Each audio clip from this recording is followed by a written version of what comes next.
Good afternoon. Welcome to the SHEDcast. Hooray! This is SHEDcast 13 on the 10th of June, 2020. And with me, we've got Matt and Mike from Essex. Welcome. Afternoon, Marcel. Hi. Good to see you. I'd like to say bienvenue, which is the Guernsey way of saying welcome. Bienvenue to sunny Guernsey, but it's not sunny, I'm afraid. It's not sunny here either. No, raining 13 centigrade and raining here. Bit of a turnaround. Come back summer, all is forgiven. Well, welcome. What else is to say? Before we get started, I've got to stick out a shout out to Richard and the men of the Western Wold Men in Sheds. Shed. I'm lost for words. Already, we've only just started. But Richard gave me a call yesterday and said, with sincere apologies, we can't help you out on the show at the moment. Things are too busy, but we really support what you're doing with the SHEDcast. And I really appreciated that. Thank you very much, Richard. So regards to all of you up in York and Yorkshire. Hopefully, we'll be able to get you on the show in due course. It'd be great to hear what you're up to. Something a bit different again.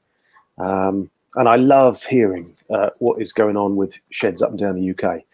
There's a common thread, of course, through all these sheds, but they're all so different. They're populated with a different band of people, and it's really exciting. So greetings to all shedders all over the place. We've got a number of viewers online. We've got some in the Facebook, some on the Men's Shed. Worth saying at the moment, if you're on Facebook, can we ask you, before you add in a comment, which will come through to us, can you hit the link that's either up above or below the video? It says streamyard.com/Facebook, and allow StreamYard to see your profile picture and name. Otherwise, your comments come in as unknown anonymous Facebook user, which is all right. But it's nice to see who you are, so that we can give you a shout out by name. So if you're on Facebook only, click on that link. If you're on YouTube, then you can just comment away and it comes straight into us, which is great. So say hi at the very least. It's great to have you with us. Let me just turn this off. Now, Matt and Mike, just give us a 30 seconds, if you wouldn't mind. Who are you? What do you do? And what's your connection to sheds? Should we start with Matt? Okay, my name's Matt. I live in Saffron in Essex. I am the development officer for the Essex Shed Network, which is a regional shed network for Essex. And as the development officer, I go in and help with the development of sheds through the various stages. So yeah, that's me. Brilliant. Now, what's your profession? Is this a job for you? Is this a voluntary position? No, this is a full-time job for me. Yep. Great. This is my excellent job. So it's something you can really get your teeth stuck into. Indeed, and I do try to. Excellent. Good. Mike, does he? Hi, does he really? I'm Mike. He does. Works very hard for us. Excellent. I think we drive him mad sometimes, I think. So I'm Mike. I live in Saffron, Walden in North Essex, which Marcel didn't know where Essex was. He admitted earlier on. So, yeah, this is true. Yeah, it is true. So I'm a retired engineer, and I lead the Saffron Walden Community Shed project here in Saffron Walden. So we've been going for about 2 years from initial idea, and we've been open as a shed for about 12 months now. Excellent. How long did it take before you opened? We made a pretty rapid progress. So from first me spotting an advert in the local Waitrose to the shed opening was under 12 months actually. So we did really well. And since then, that was April. So April of 2019. So we were open until we had to shut down in April for 12 months. So yeah, we started up pretty fast. So we did well there. And unfortunately, you had to miss your birthday. Yes. Yeah. Yeah. I've It got was all, another yeah. thing, community group thing that I run called Light Bulb Nights, and we meet once a month and just gather passionate, creative people together and have interesting talks, short talks on stuff that's fascinating, but really diverse. Anything from needle felting to cryptography and credit cards, you name it.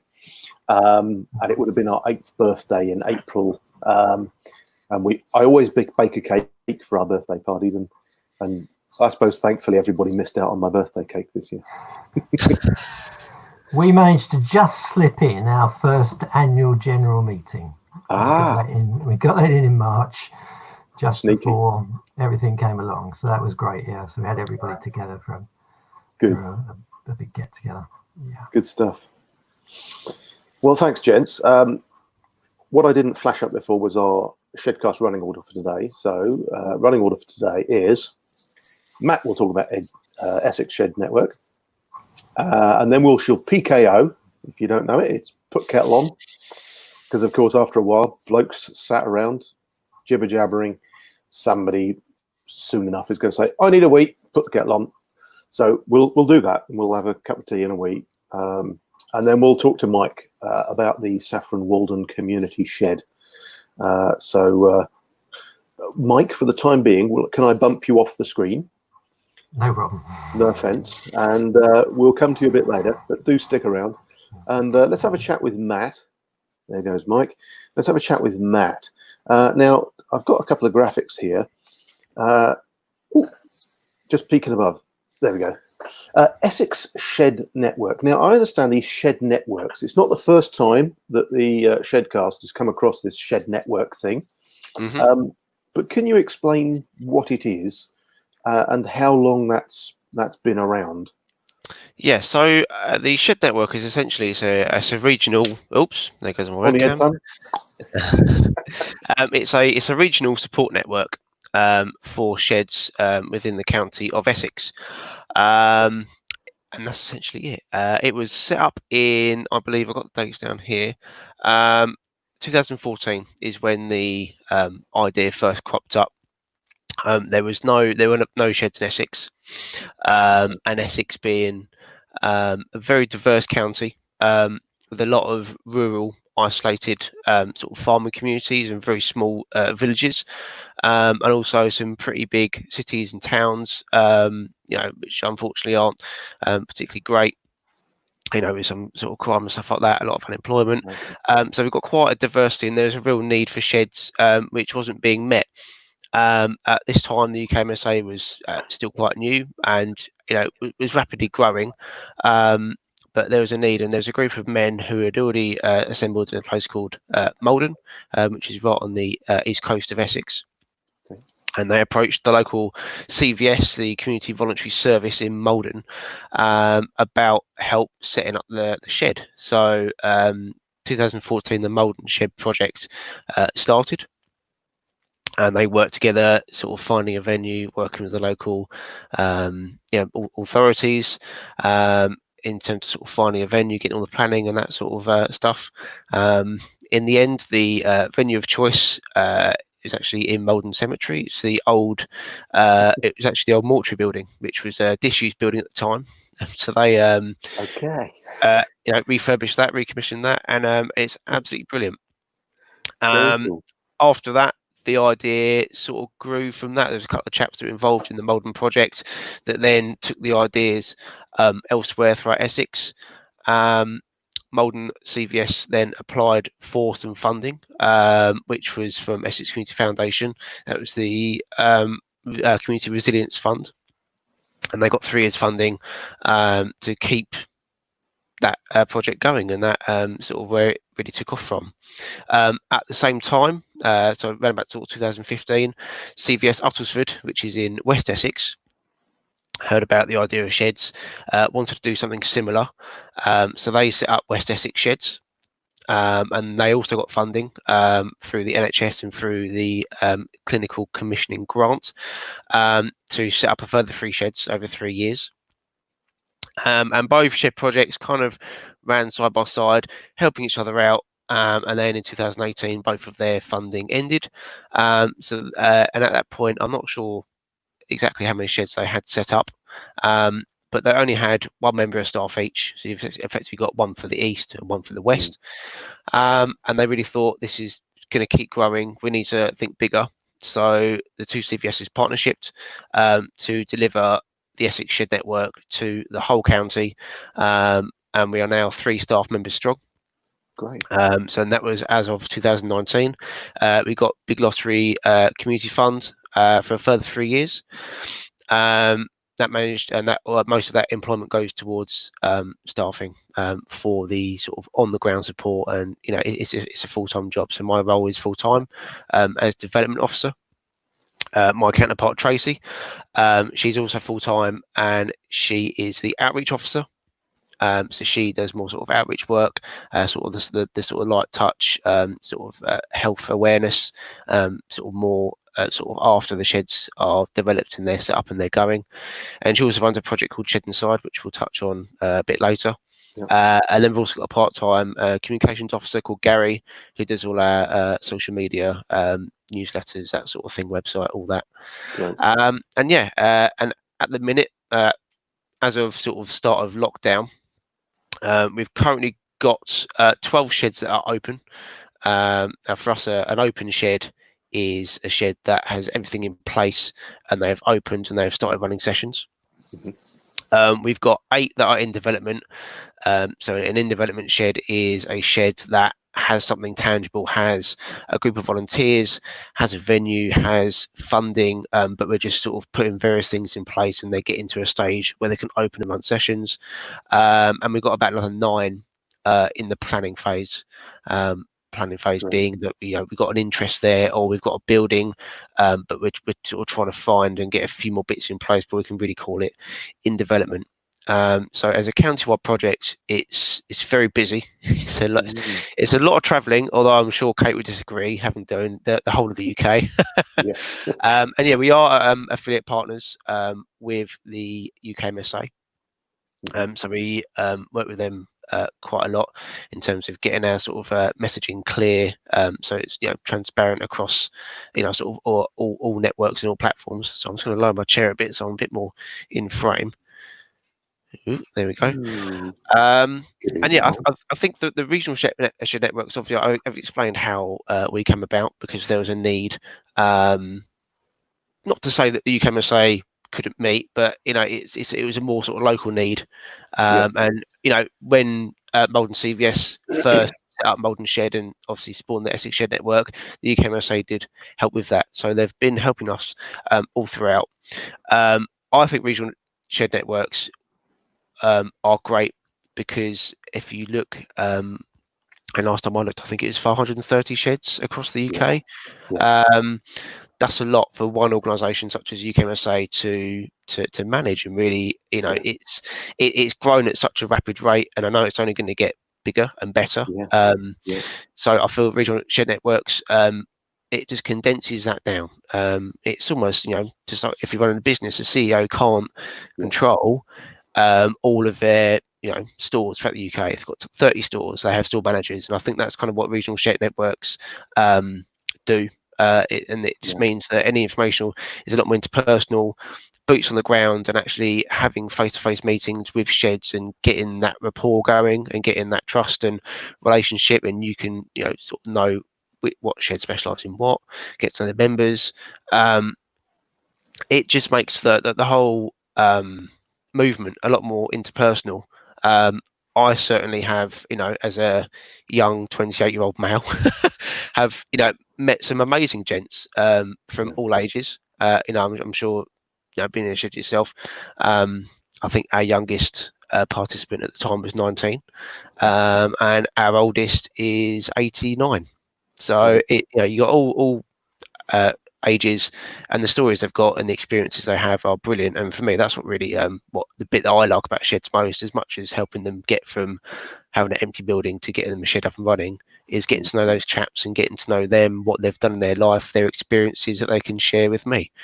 So regional shed networks, they are starting to crop up a bit more, like I say, as that demand for sheds will ever increase.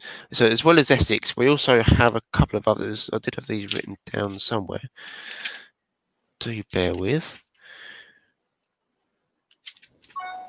So you've got the Southern Men's Shed Network, which is split into North and South. I can't tell you exactly where that is. The North and South Southern Men's Shed Network. Yes. So you've got the Humberside Men's Shed Alliance, you've got the Kent Shed Network, Norfolk Shed Network, and Dumfries and Galloway Shed Network. So, they are few and far between. So with us as well, that only totals 6 that we know of. But I'll say, as we're in sort of recent talks with Kate and UKMSA, I feel like regional shed networks will possibly be the way to go, just because, like I say, it filters down that messaging. And UKMSA is only 3 employees strong, and I'm sure if things were different and funding was more readily available, then the UKMSA would crack into it and do a fantastic job. But unfortunately, UK is a big place, and it's something that one organisation is going to struggle to do. But working with the UKMSA is great. Working with the CVSs is great. With being a project, the Essex Shed Network being a project, which is supported by not 1 but 2 CVSs, so CVS Uttersford and Walden CVS, they are very heavily ingrained in the communities. They work really well, obviously, with local authority. They're obviously heavily involved with volunteers. So in terms of sourcing volunteers to help with the shed project in the development phase, getting the word out that a project like this will exist in a community, and effectively getting that out there to, the age of people that will particularly benefit from sheds, being those gentlemen of retirement age. Not a lot of them have social media, internet access, so effectively getting the information out there, CVS is really good at. And just in terms of knowledge of various things like funding applications, where, how to find them, how to complete them, things like planning applications, planning permission, any sort of legalities, the CVS is integral in helping with that, or if they can't, they'll know where to go to get that help. That's great.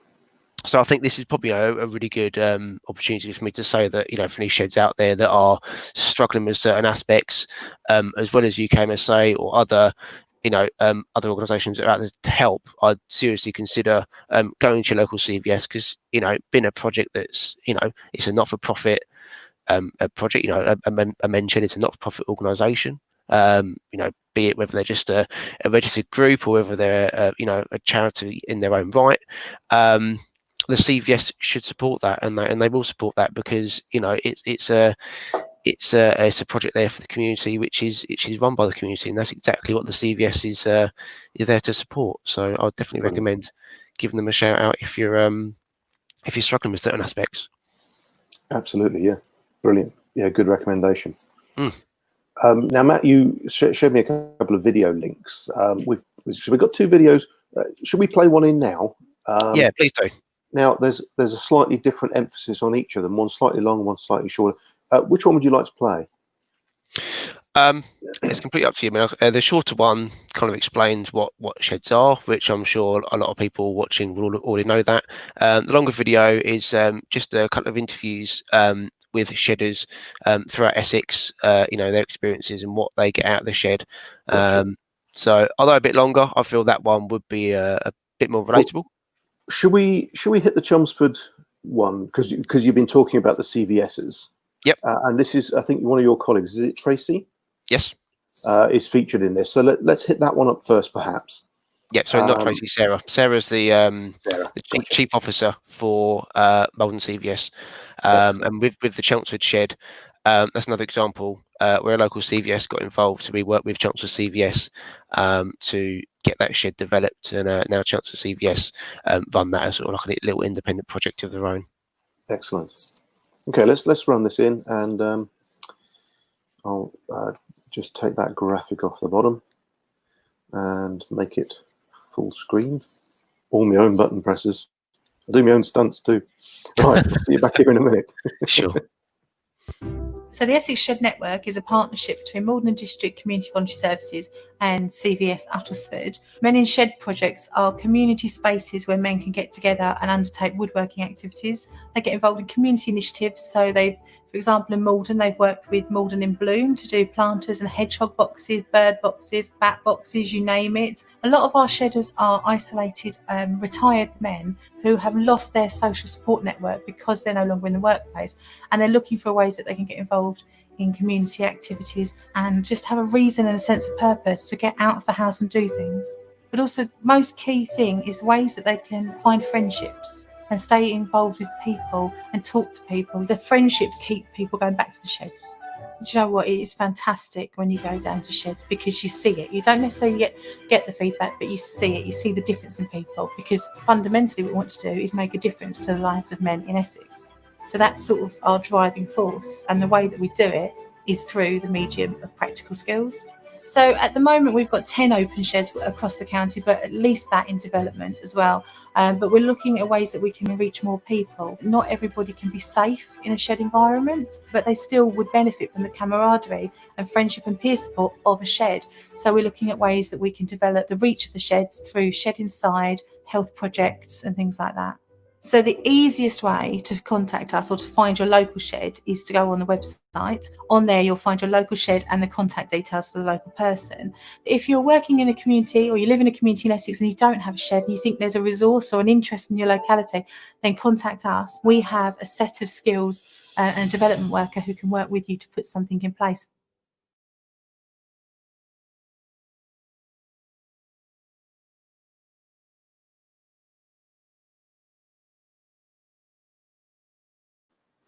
I'll turn my mic on.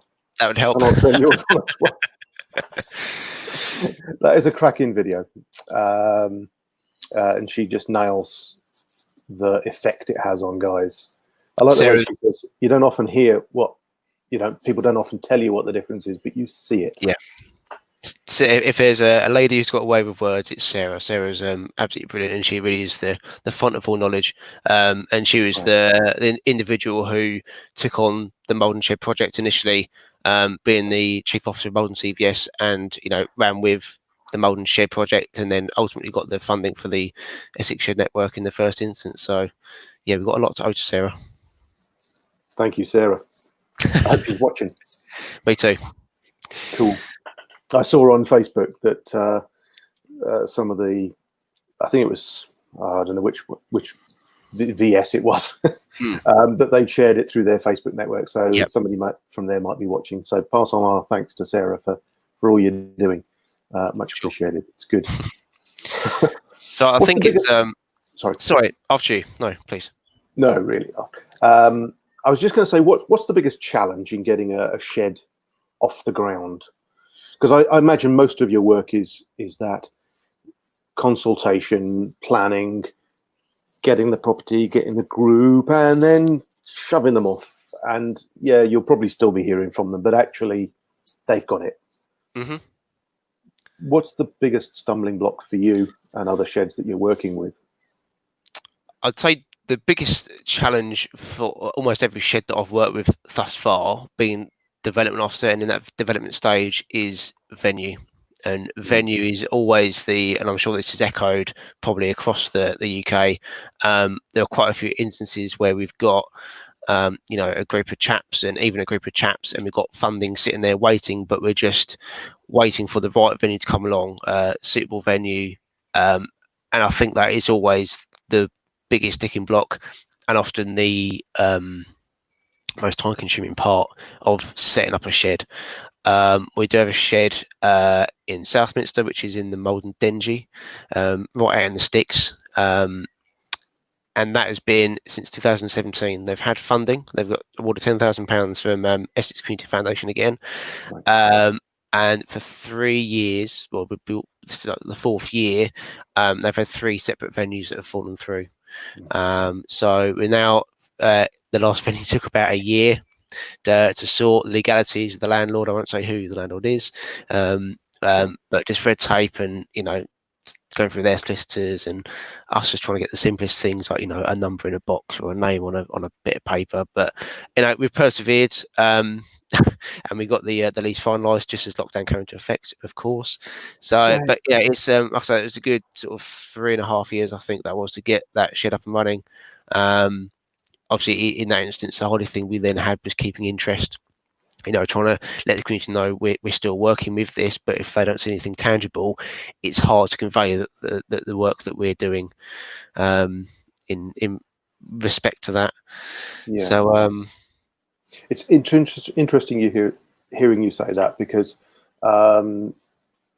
it's a problem in Guernsey premises, largely because there's not a lot of Guernsey physically, so property prices are very high.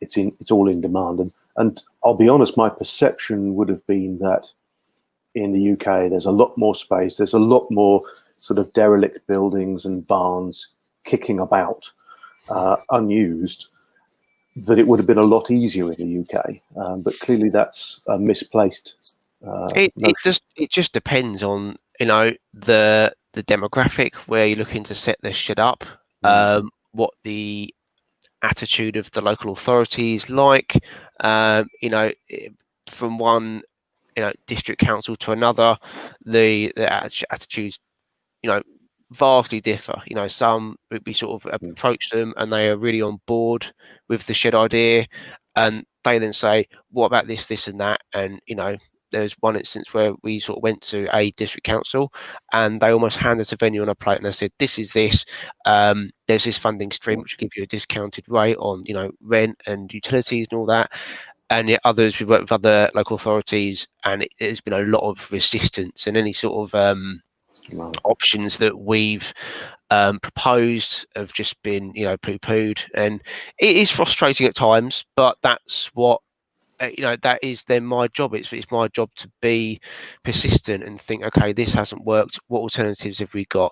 This avenue's closed, let's try this. And I'm not doing it for myself, I'm doing it for the gents that are going to benefit from the shed, and that's really what drives me and what drives my job, and what sort of makes me get up in the morning, because I won't benefit from it now, but if I can do my job well, the sheds will be sustainable, even if the SHE network dissolves as a project, and hopefully the sheds will be around when I can use them, when I'm at that age. So that's I like to think that I'm future proofing them, and that's probably a interest. Exactly, yeah. No, I think that's good good point to say that as a regional shed network, we have zero ownership over any of the sheds that we assist. We're essentially just a guidance support structure, and we may well use one or other of the CVSs as a sort of umbrella organisation initially to help the shed when they're in that sort of first year or two of development, in terms name on leases, helping with funding,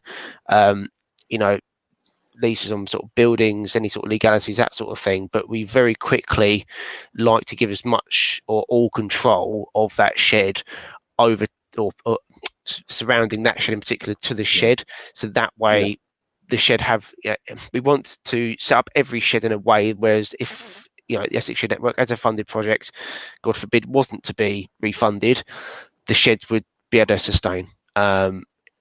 So we try to hold as least control while offering the right amount of support. So and again, if you've got a regional shed network and you're a bit hesitant about, a lot of people are hesitant when we first approach them, thinking we're going to sort of take control over and sort of tell them how to run their shed. It's absolutely not. It's their shed, it's their property. We just enable them to do what they otherwise would as a group of men who have got no sort of legal status or identity would struggle with in terms of funding and that sort of thing. So that's what we're there for, and that's really useful. And I can see the network as a regional level. If you're able to flag wave at events and touching local government and sort of charity organisation events, if you can flag wave for your region, then other voluntary organisations who are going, oh yes, we've got guys who will be interested in that, and they can feed them through without every single shed having to engage at that level. They can get on with shedding. Yes, exactly that. And I think for me, I mean, like I say, I only started just over sort of a year and a half ago. When I first started, it was at that point where sheds was just starting to pick up. I think it was when it was sort of about 480, 470 in the UK. But sheds are mentioned in government. They're on various programs such as Country File. They're on the radio. They're getting a lot more exposure and publicity, and people are now starting to understand what men's sheds are and what they're achieving and what their purpose is. So with that, as time's gone on, even in the short time that I've been involved with the shed project, people are approaching us, more and more and more, saying we would like a shed, rather than us having to go out and say we think a shed would be good. They're actually coming to us and asking for it, and asking for support of how to set one up, which I think is great, because it shows that people are getting on board with it. And the more sheds that we assist with, and the more sheds that we set up, I know Mike at Saffron Walden's been a prime example with how much they've achieved in such a short amount of time. They've then become a basis of communication for other smaller sheds that are being set up nearby. So really again, even if the Essex Shed Network was to dissolve, I feel like sheds would definitely start helping each other and keep that networking alive. And I feel like that's a very important part, having someone who's been involved in a shed and seen a shed develop and know what the pitfalls are and what to look out for. Having just one person like that on a brand new shed project is invaluable. It's gold, isn't it? Talking about properties again, I noticed on the UK Men's Shed Association Facebook page, the community group page, there was a question yesterday by somebody who is developing a shed. I can't tell you where it is for legal reasons. No, I joke. I just can't remember. They were saying that a property they're looking at was talking about £15 an hour, and they were then posing that to the rest of the shed communities. What's reasonable? What are you paying? So for anybody who's not on the UK Men's Shed Association Facebook page, I think it's really worth it, because those sorts of discussions are happening day by day. So can I plug that? But can I just segue? Mike has just asked in the background if we could just clarify how our viewers can ask questions. So if you're on Facebook or YouTube, if you add a comment below the video, then we get to see that here. I don't know if I can demonstrate that. Here's a comment. Let's see if that works. Yes, and then that comes up there, and I can post it up looking like that.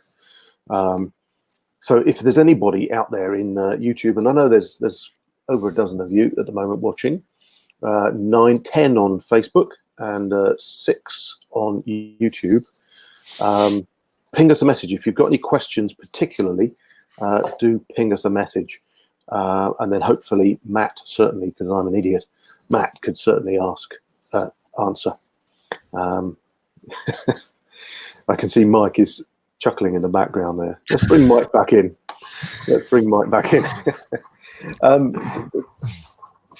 What's been your experience, Mike, as a shed man, a shed instigator? What's been the benefit to you of Matt's work? I've no doubt that having the Shed Essex network support us meant that we've got started far quicker than we could have done otherwise. Matt mentioned funding. Essex Shed Network pointed us to a whole series of possible funders. We did the legwork, which is as Matt explained, is how it works. They guided us, but we put the applications in, so that helped us a lot. Just in terms of having someone I can ring up and say, look, this has happened. I'm not sure what to do. I know Matt's there, and he'll pop in, so he'll come in and see me. We've got the support of Matt's colleague Jackie as well. Jackie's the outreach worker. Tracy, sorry. Tracy's the outreach worker. I wonder who Jackie is.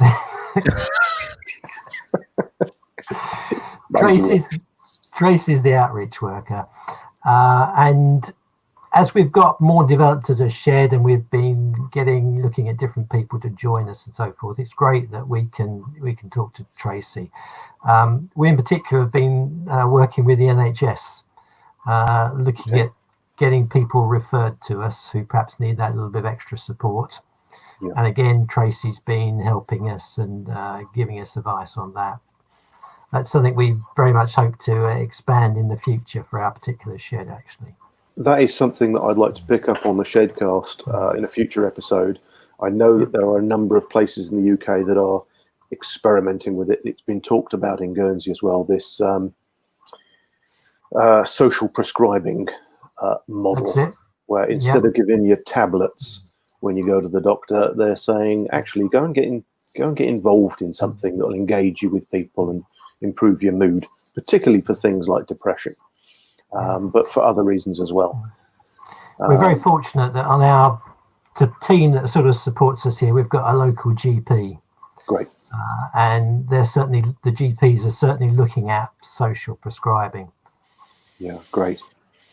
Yeah, well, definitely. I think probably Mike will need to speak again at some point to try and pool that information from across the country and share that out, because I think that is not only a good thing for our sheds as a way of reaching new members, but obviously it's good for the community.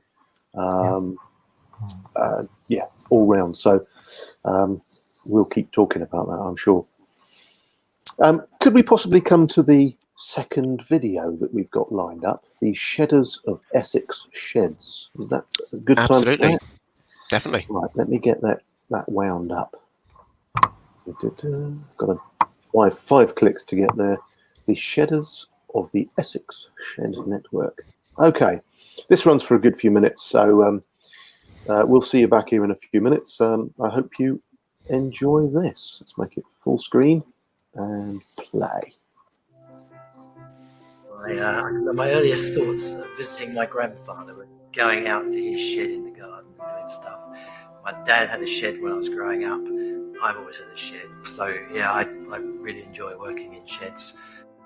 The Essex Shed Network is a partnership between two community voluntary services, so Walden District and Uttlesford. Every shed is its own organisation, effectively. And we're there in the background to provide a support which makes these sheds as autonomous as possible. Well, the shed was a project that identified that men needed some kind of social activity. So the Essex Shed Network is funded by the National Lottery Community Fund. Previously, we had support from the Essex Community Foundation with the Community Resilience Fund. And it's really interesting, as soon as you start to talk about men's sheds, people get that feeling it's a good thing and they come on board. I found out about the shed originally about 2 years ago and I thought, oh, what a good idea. I was put in touch with the shed by Provide after I had a stroke, and they thought it might be interesting for me to come along and have a look and see what's going on, get myself involved. See, I've been on my own since 2010, sadly lost my wife to lung cancer. Scratching around looking for things to do, really. I'd moved back to Essex because of sort of illness within my family, and I'd been volunteering in Chelmsford, wanted to do something similar locally, so I just looked up a volunteering opportunity. So I suggested that I'd like to help, so that's really why I'm here.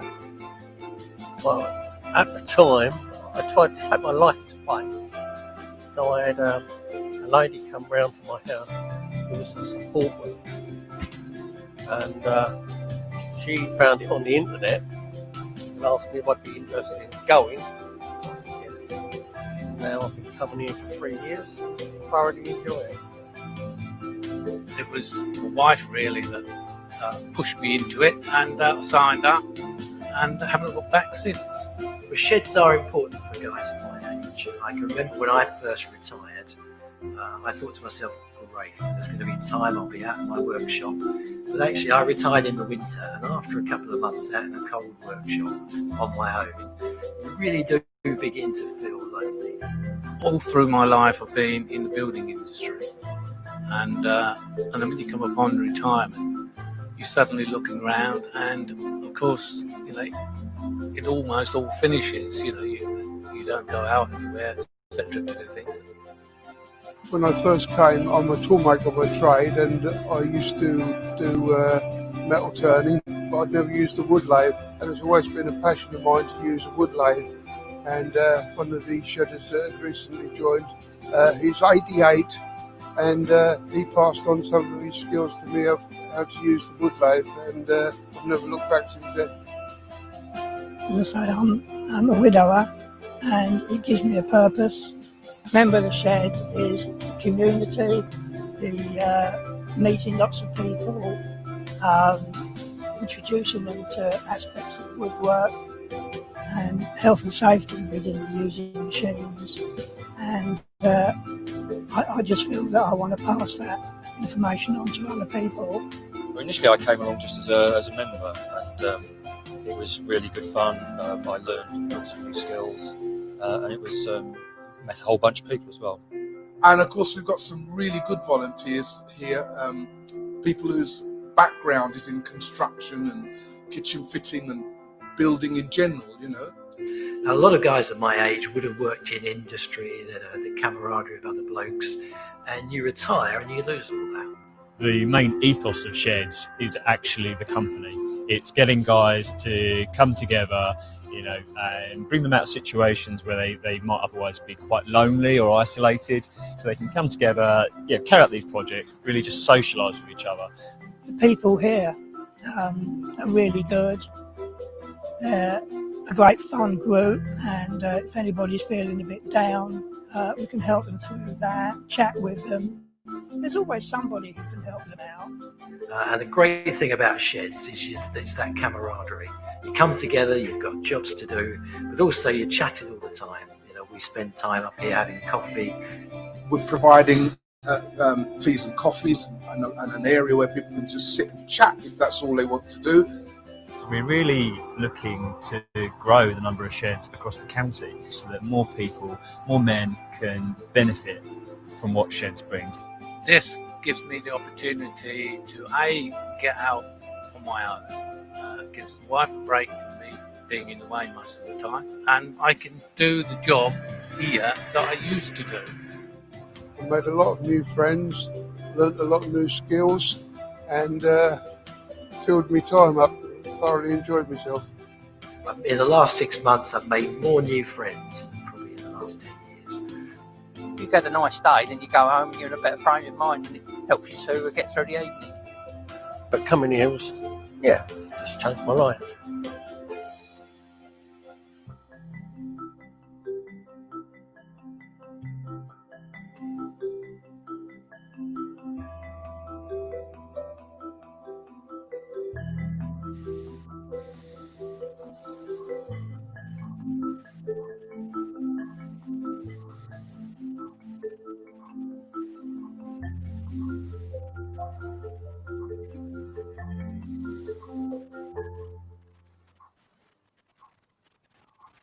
What a cracking video. Indeed. Mike, you're famous. Just a bit too much of me in there. Yeah, piffle. Really good to hear those honest words of testimony. So often guys finish work, they retire on a Friday, they get the gold watch. Very often it's not actually a gold watch. And come Monday morning, you're watching daytime TV with your sweaty paw wrapped around a remote control. And I think the reason why we wanted to make a video like that is, I'm obviously heavily involved with all the sheds, and I can stand up and bleat about, how sheds are great before, until the sun goes down. But we felt that, hearing it from the shedders themselves is always going to have, and it's always going to be a lot more impactful than anything I could ever say. And that's why we did it. I think it really does hit home. It's a bit of a long video, but we went through it, and it really wasn't anything we could cut out because all the testimonies are so genuine and heartfelt. So, absolutely. Well, thanks to everybody involved with that, both on screen and behind the camera, etc. Videos like that, very precious. Very cool. Just skipping back for a moment to my mention of making comments. We're getting a few comments in. Mark Croft has sent us a photo link, which I can't post in because it just comes in as a text string. But it was just a way of helping people, if you're watching on Facebook, to know where to type in. He's done a screen grab and put an arrow saying, type in down here. So that's great. I was starting to wonder if there was a problem with the StreamYard thing, that we weren't getting comments coming in, but there are a couple of comments coming in. And my dad is watching as well, which is really lovely. So, hi, Dad. Makes me very happy. Thank you. Now, Matt, I'm aware that we are gobbling up your time. It's fine. I've got about another 15 minutes or so I can go up until PKO. Oh, okay. All right, it's like that, is it? Yeah. just we haven't touched on this yet, but we'll get that, would you? We haven't touched on this, but what you're drinking and what you're drinking from?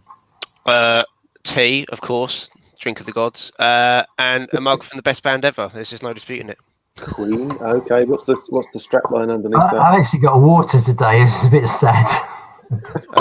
Live at Wembley Stadium. Oh, right, you're right. Okay. I wasn't there. I wasn't born, but it's a good mug. Very cool. Yeah, and Mike, well, you're on the. Was it a heavy night out last night? Was it? Not during lockdown, no. And I'm sporting against the reflections. This is a St Martin's Parish Church mug. I suppose it was a couple of years ago now. I was asked to go and give a talk on the Guernsey Men's Shed, which wasn't open then, to a group of men who meet, I think, probably once a month around the St Martin's Church crowd. And I gave a presentation to them, and they thanked me with a mug. And if I can tip it carefully over the top, there's the parish crest there of St Martin's. If I tip it without tipping the T onto the keyboard. Excellent. That would be bad. So thank you, gents. If any of you are joining us today or on the recording afterwards, still using your mug, thank you very much. There's coffee in there, by the way. Are you nibbling anything?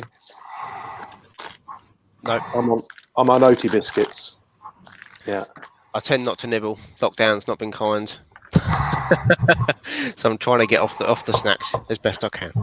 That's very disciplined of you. We've actually got, well, Matt's got Essex Shed Network mugs. I'm surprised you haven't got one with you, Matt. Unfortunately, they're out in the car. All right. and they're 4 flights of stairs away, so I'm not going down out there. Not in this weather, unfortunately. Right.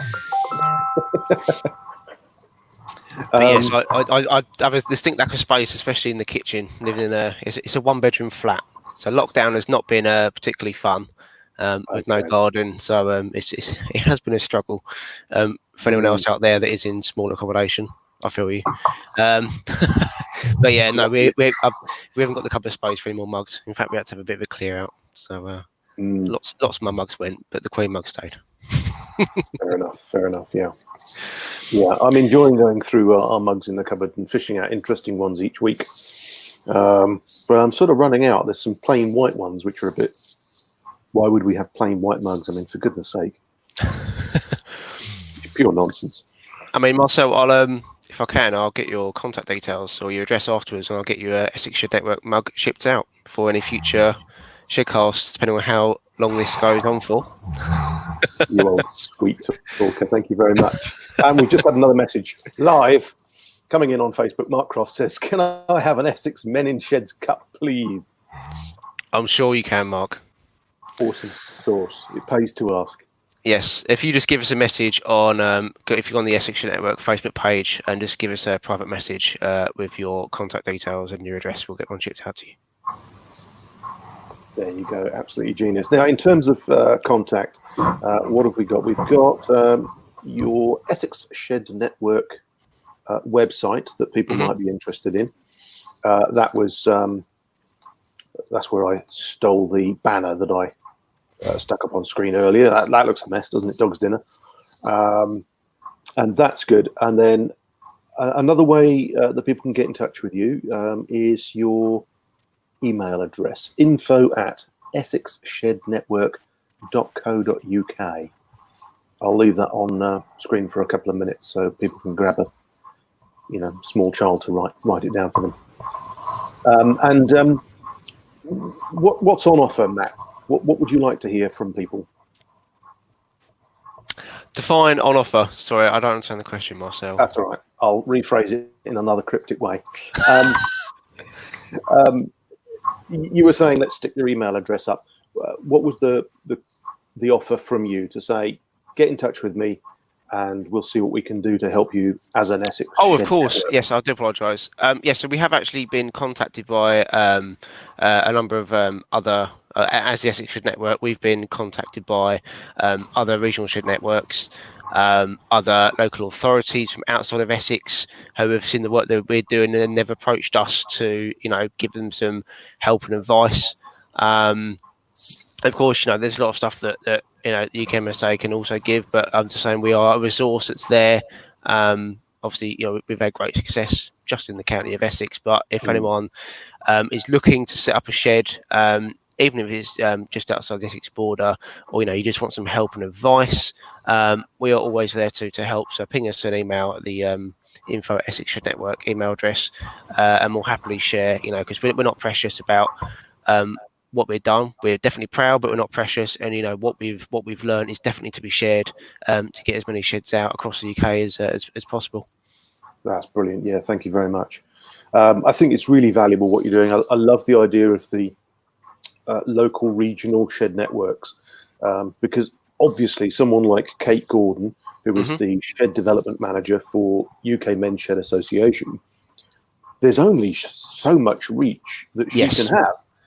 And she can't ever know the particulars of your region and what facilities are available and what local funding sources or local properties or the local nuances across the country. Like you say, there's 500 odd sheds already, probably a couple of hundred in development, if I remember rightly.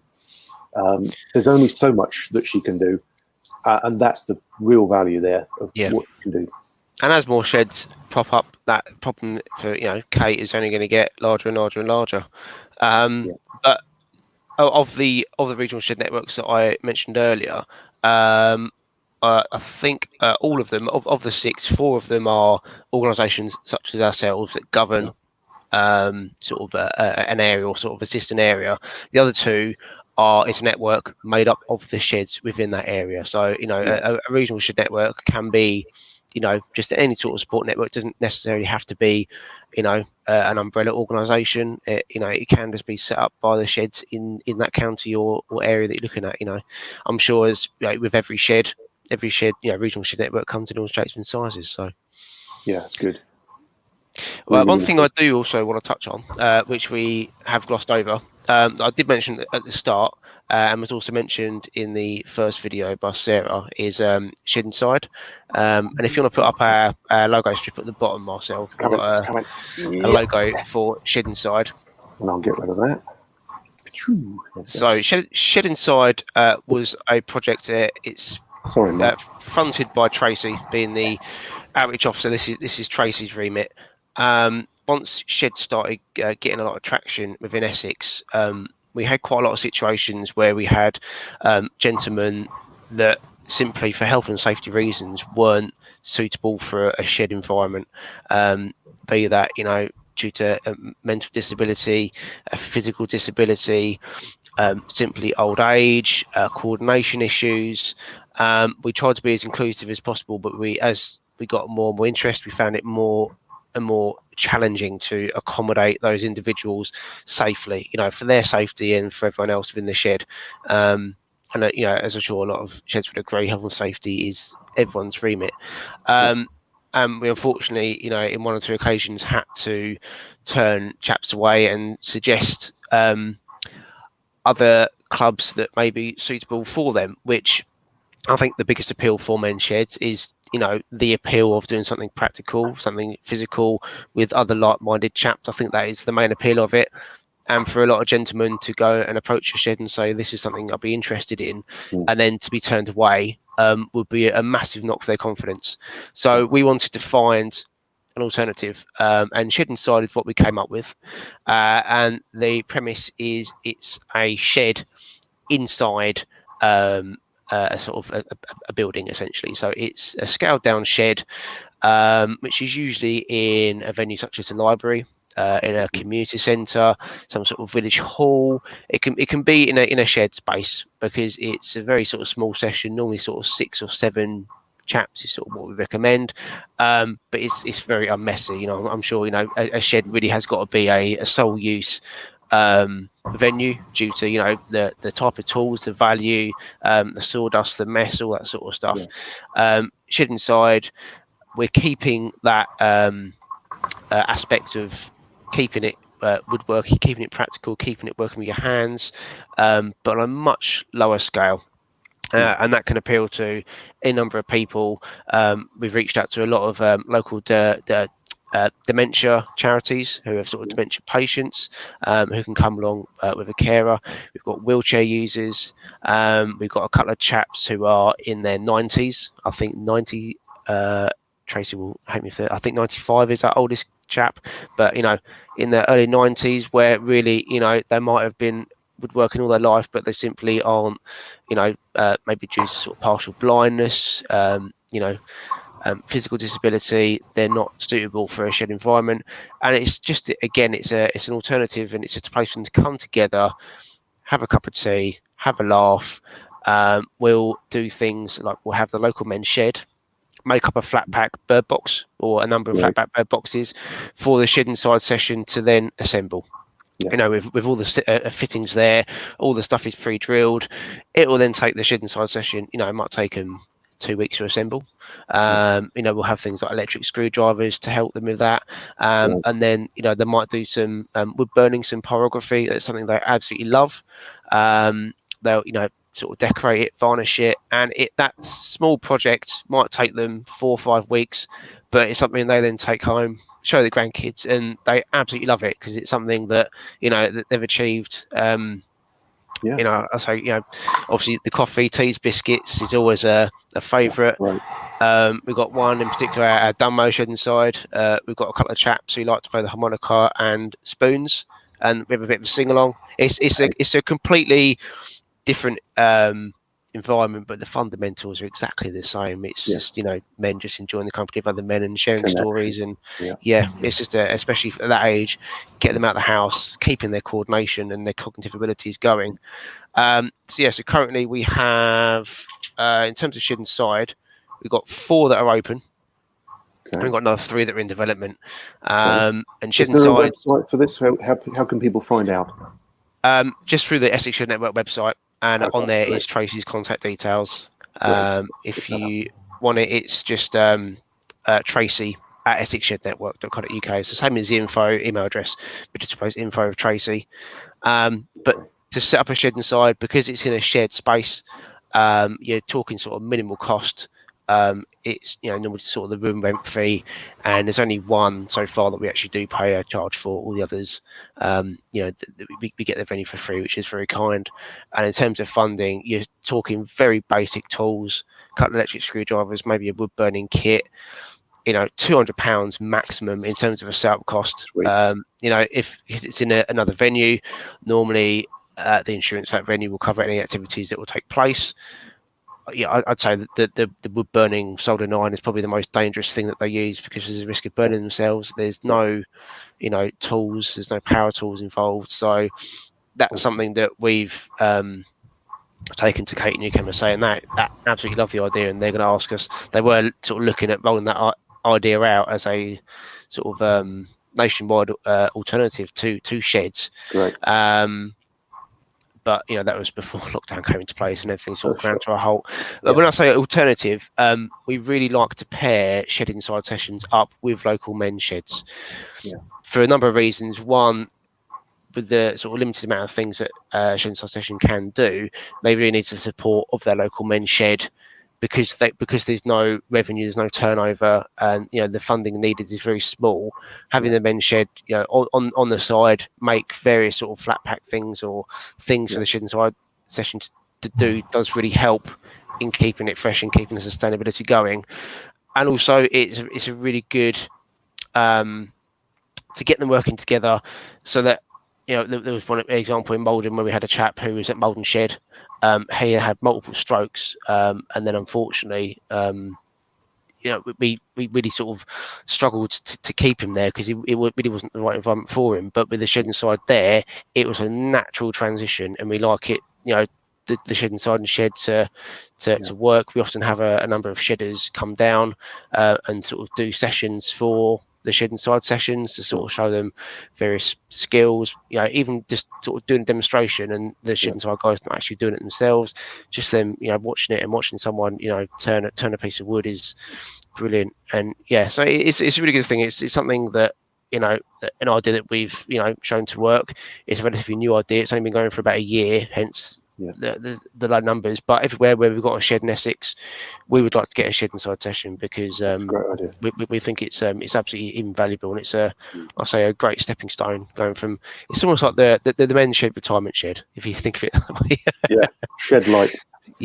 So we think that's a great idea here in Saffron Walden, and just before lockdown we actually supported our local library, so we had our first shed inside session. So we've been making flat pack bird boxes for them, as Matt was saying. But as Matt was saying as well, if someone comes to the shed and you look at them and think this is not the right environment for them, it is so sad to turn them down. So it's great that we've got some, we can say this is not quite right, but and it's and some of our guys have been supporting it as well. So the same people will be there, when they turn up at the shed inside. So it's a great idea. Excellent. Can I just check, Matt, before we go too far? Yep. It's already too late. Tracy, is that spelled correctly? Yes, that is correct. Phew. So if anyone has written it down, you're okay. Yep. And if anyone wants to contact me directly, again, I'm just Matt at Essex Shed Network, just MATT. Gotcha. We can do that. MATT. Lovely. Bang that up as well. Yeah, we have the technology. That's cool. Perfect. This shed inside business sounds similar to something we've been doing in Guernsey. Before our shed was formally opened, we've been sending me, as it happens, into a local sheltered supported living establishment. About 120 people living there.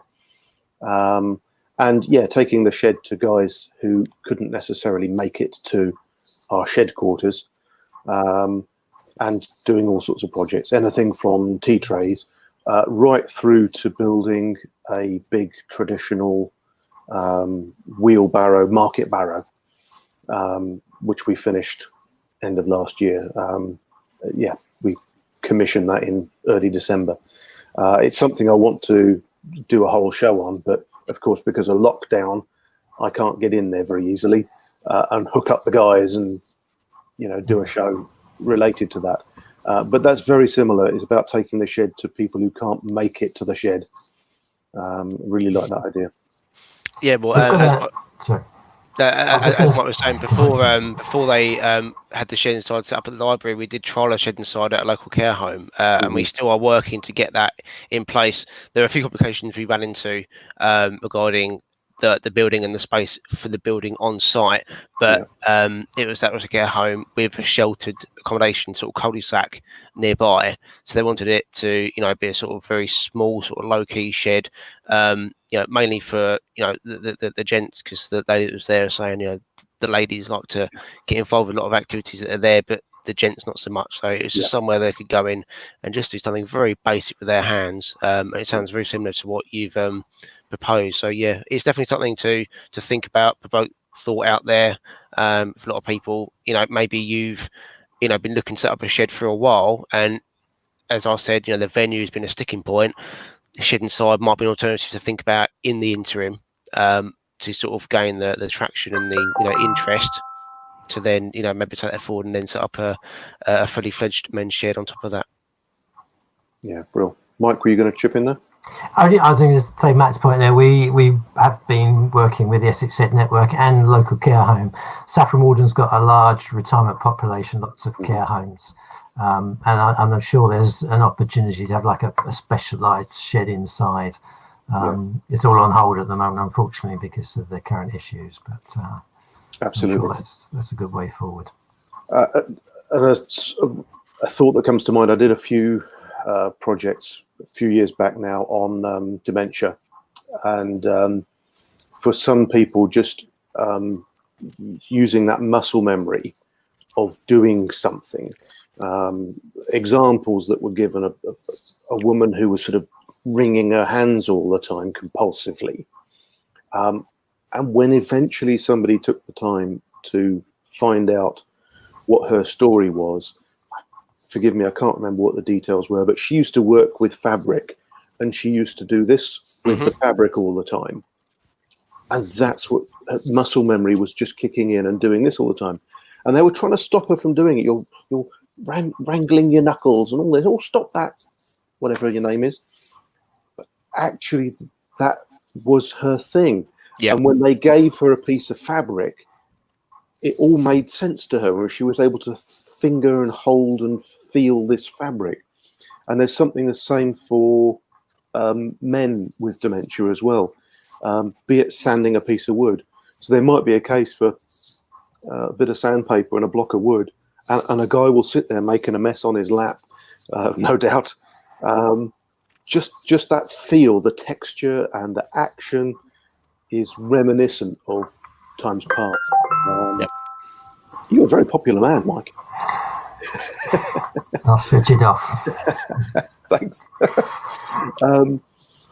And similar things like reminiscence boxes being talked about here. And I know the museum with Joe Dowding gets involved in creating these boxes of reminiscence-y type things. But down to sorting buttons, simple things like that. And for men, that could be sorting screws and nails and nuts and bolts, and just finding the right bolt to go on the right nut and all that sort of stuff. That's a very sort of extrapolated end of the Shed Inside project, but that's something that could be included for people who can't do the work. That actually making a bird box will be too difficult for some people. I completely agree. It's often the smallest things that make the biggest difference. And even if, it might seem like a mundane task to any of us, for a chap who's going through dementia, that might be the biggest achievement in the world. Totally. Yeah. Heartily recommended. Just had a message in from Ronnie Kendall. Hello again, Ronnie. He asks, is there a Surrey version of the Essex Shed Network? Not that I am aware of. No, as I say, there's only 6 regional networks across the whole of the UK. So what I would suggest, if you're looking to get something like that set up, is either approach your local CVS or another sort of local voluntary organisation that could sort of instigate that, or just simply get in contact with a number of other sheds in your area or county, and look to set one up yourselves. It's just a case of once a month or once every quarter, every 3 months, meeting together, going to a pub, just meeting up and just getting to know each other, sharing best practices, finding out, if there's an incident at one shed, how to avoid that in other sheds, what's worked well in this shed, and sort of sharing experiences, and possibly getting other people to travel to other sheds, can give tips and tricks on sort of shed setups, that sort of thing, and that way it just in doing that, just with the sheds that already exist, that's assuming there are a number of sheds in Surrey. It's just about creating an organisation that anyone looking to set up a new shed can approach, and like I say, be that it's an organisation such as the Essex Shed Network, or it's just a number of sheds within Surrey that already talk to each other. It's just having somewhere for people to go to, really. For sure. Well, Ronnie, it sounds like you're it. Well done. You put your head above the parapet, and I know the feeling. That's great. Excellent. We're coming up to an hour now, so I'm going to have to go because my work phone has been going off. If there are any more questions, I'll wait to see if anyone's got any other burning questions. If not, then I'm sorry to have to leave. That's quite all right. That's quite all right. So if you want to get in touch with Matt at essexshednetwork.co.uk. Yeah, Sure, by any waiting means, for your call. if you've got any more questions, but feel free to just email me at any point, and I'll pick those up during the week. Yeah, brilliant. Yeah, and as Ronnie asked, if there isn't one in your area, and you may not want to stick your head above the parapet, but actually, you might be the guy to start it. You might be a guy to phone around a few other sheds in your area and say, yeah, I'm perhaps not the guy for this, but what do you guys think? And someone else will come forward. You could be the instigator, if not the executor. As I say, when set up a new shed, you have a neutral group of men that meet up. They may, already know each other, but it may well be that, just through mutual contacts, 10 chaps who have never spoken to each other before come forward, and eventually one of those chaps will sort of step forward and be the sort of shed lead, if you will. Exactly the same thing can happen with a regional shed network. And like I say, you just need, even if you're meeting up once every 3 months, it's just even if you just get together, and it's very informal. A basic website, a basic sort of way to contact or people to contact you is all you really need. Because I think that's the sticking point for a lot of people who are looking to set up a shed. It's where the hell do I start? So just knowing, there's this network that I can contact, a half-hour phone call of someone just going through what you need to do, things you need to look out for, tips and tricks, and just knowing that's somewhere you can go if you come into any issues you're unsure of. We'll often put 9 out of 10 guys at ease, and we'll really sort of drive them to think, okay, yes, this is possible. They've done it, so can I, sort of thing. So it's just about being approachable, really. Yeah, there's obviously that serious side to it, but I also love the idea of creative sharing. Our guys have been working on this or doing that as a project, a bit like the Shed Inside thing, and that inspires somebody else. A bit like this whole Shedcast thing, it's about getting guys talking to each other and sharing the serious stuff, the frivolous stuff, the interesting stuff, the creative stuff. I love that. So definitely go for it, folks. Matt, it's been great to meet you. Thank you for joining us. Thank you, Marcel, for having me on. And it is, hopefully, even if I can, if I've given some people food for thought, even one person, my time has been worth it. So I'm sure you have. Those Thank you videos very as well much. speak volumes. So shout out to Tracy and Sarah and other people that we misnamed. Clive and Gary. Clive and Gary. All right, boys. Yeah, good work. Well done. Not at all. Well, thank you very much for your time. And I'll speak to you soon, hopefully. I look forward to it. Thank you. See you soon, Mike. Thanks, Talk soon. Yeah, thanks, bye. everyone. Bye-bye. Let's kick him out. Excellent. There he goes. Now, Mike, how about a tea and a wee? Good idea. Yeah, I'm running a bit dry, so let's do that. So, folks, I should go and make myself a cuppa. Yeah. Grab yourself an interesting mug, and we'll see you in 5 minutes. Right. So we'll see you in 5 minutes. We're going to take a tea and wee, ease springs, and get the kettle on, and we'll see you back in 5. Cheerio.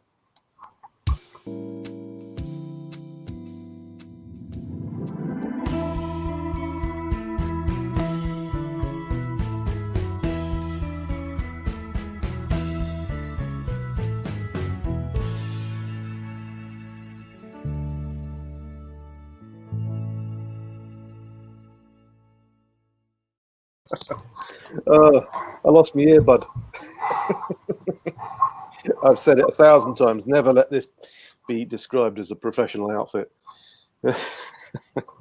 And we've got a couple of other people dropping in, and I don't know why I'm not seeing this coming up on the comments within. This is very unusual, but on my phone I can see that we've got Richard Grafton is watching and Stuart Ingrell is watching, both Guernsey boys. I'm not sure if Richard is in Guernsey at the moment, but he's a fly boy, so he gets around, so to speak. Nice to have you with us, chaps. Good to hear from you. So, Mike, we've got a slideshow, haven't we? We've got some pictures from the shed. Yep. Let me see if I can rustle that up. Share the pictures. And, well, actually, I've forgotten something, haven't I? We've got a video to describe where you are. Silly me. Let's get the video up. This is your map. Describe Saffron Walden. I've never heard of Saffron Walden before. in much the same way that I didn't quite know where Essex was. That's pretty sad, isn't it? But what is we're it? sort of northeast of London. We're on the very top edge of Essex. We're an old English market town. We go back about 900 years, I think. So we're very fortunate. We've got some lovely countryside around us, some lovely old buildings, as you can see there within the town centre. We've got an English heritage, beautiful property on the outskirts called Audley End House. And our shed is located in beautiful countryside close to Audley End House. We're in somewhere called St Mark's College, which used to belong to the Audley End estate, but was given to the Church of England about 50 years ago. It was a home for clergy for a while. It then became a residential youth centre for the Diocese of Chelmsford. And 2 years ago, we set our shed up and we're in the grounds. I think your video will scan across to show us our location in the beautiful countryside. Yeah, I'm feeling a touch of vertigo. So that's the college on your right, and your little yellow shed symbol is where our shed's located. And that building is... Oh, I just stopped screen sharing. Let's go again. Yay, it's that building. And that's it. That's called the River Barn. It is very cute. It is. It's very comfortable. It's a gas centrally heated shed. There you go. Show off. Very nice. Very nice. And this slightly small picture, I don't know if I can zoom. No, I can't zoom it. But this is the college. This is the college. It dates back to the 15th, 16th century, some parts of it. Nice. And that's the view from the front of the college. We're just at the end of the car park by that aspect of the college. Very, very cool. Again, another view of the front of the shed without the portaloo perched outside. Yeah, that was when we took it over. There was quite a lot of stuff around it, and since that picture you've got there, we've built wood storage areas to the right hand side now. Naturally, so we had a big problem with lots of wood to store. So we've got outside wood storage areas now. Yeah, indeed. Quick message from Stuart. Hello, fellows. Hello, Stuart. Nice to have you with us. And there's your logo. How long have you been around in Saffron, Walden? Me personally, about 30 years, I think. The shed, about 30 years. And where did you come from? The shed, about 2 years from the very first seed of an idea. Gotcha. And there's some of the motley crew. Yeah, we're very fortunate. Our shed is in the basement of the building that you saw, and above the shed is what is designed as a sort of classroom for the college. But when the college is not using it, we get to use that as our crew room. Nice. With lovely views out across the countryside, so very nice. Yeah, I can see from the aerial photograph before that you've got woodland alongside you and fields ahead of you. Yeah. And we watch the deer, the pheasants, a few peacocks actually as well. So, splendid. Very nice. Noisy beggars, but lovely. They are, but very nice. And this is what you've been doing, I think, over lockdown. Can you tell us how that's been going? We've worked hard over lockdown to make sure that we keep in contact with all the guys from the shed. So we do two things mainly. So every other week, we have a Zoom coffee morning, and it coincides with when we would normally have stopped for coffee at the shed. So it's 10:30 Friday morning. We get together on Zoom and we chat, have a laugh, and the guys with Zoom, you can bring up pictures like you can with your software. So the guys show pictures of things they've been making. So they've all been working away at home. That's great. So we've got the Zoom. We've started up a 2-weekly email newsletter, and I'd encourage the guys to do that. I picked up the MailChimp software, which is really easy to use, and again that reaches the guys who don't want to do Zoom. One or two people are not keen on the Zoom technology, but they can, they get the newsletter. And we've also got a fairly active WhatsApp group going as well. Okay, good. So you heard a bit of pinging earlier on. That was people WhatsApping me. And I hope you were pinging back saying, Yeah. I'm live on the SHEDcast, you ought to be watching. No, one of the guys was watching. Yay! Whoever that was. Yeah, that was Brian. So, hello, hi, Brian. Brian. Up yours, Brian. There you go. Yeah. Cheers. Splendid. Oh, yes, talking of which, hang on. What Mike, what mug have you got? It's a bit sad because I looked in the cupboard and all I could find was a nice musical one, but my wife's a musician. So, lovely. So she's what did she play? Piano, flute. Ooh, multi-instrumentalist. Very gifted. Very nice, very nice. Let's go on to... now, this is another Matt, I believe. You're surrounded by Matts, aren't you? We're surrounded by Matts. We've been fortunate in our shed in terms of fundraising. Fortunate, but as a team, we've worked hard to do it. Matt is from a finance company who one of the guys was having contact with, and just happened to open up a discussion with him saying what we do, and it turned out that they had a sort of organisation that donated towards charities. So we mentioned a few tools we'd like, and they kindly came along and gave us a check, which was really brilliant. Smashing. Nice. Thank you, Matt and his company. And let's get into some of the things that your guys have been making. You guys are quite prolific. You've got some really interesting stuff going on. Yeah, one of the things we wanted to do when we started was recycling wood, mainly because of cost. New wood nowadays is really expensive. It's not particularly good quality either sometimes.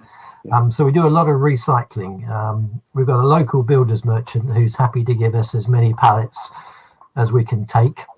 Great. At one point we had to say no when the third of a great big lorry turned up, and we'd already had 2 lorries for the pallets. So we try. So we try and recycle pallet woods, and one of the guys came up with a design for a trug, which for gardens and gardening plants and stuff. So we've made a few of those now. Very nice. Interesting. One of our guys used to be an engineer and has still got all the CAD software package at home. Ooh. So actually he produces CAD drawings. So there's a CAD drawing of that truck on the wall in the shed.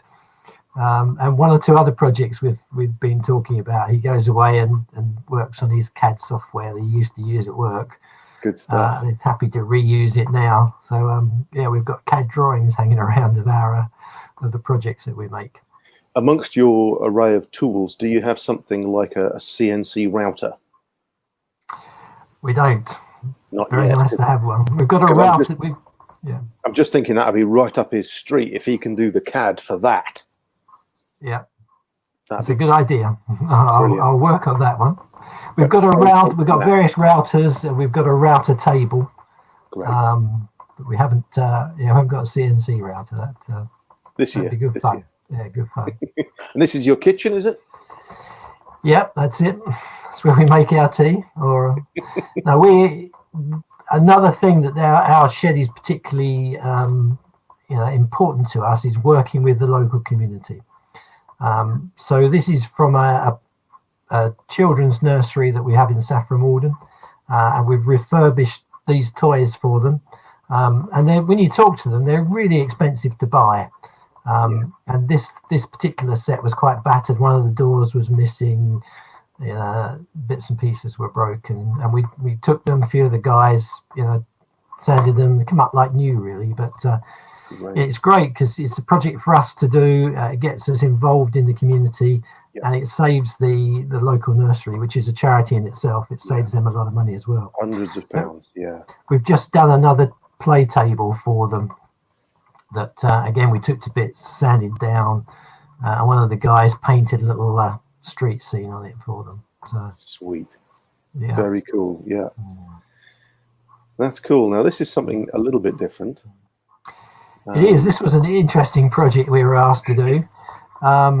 The college, which is, as I said, a residential youth centre, has got an archery course, and targets were getting pretty broken up, and when they looked at replacing them, they were really expensive.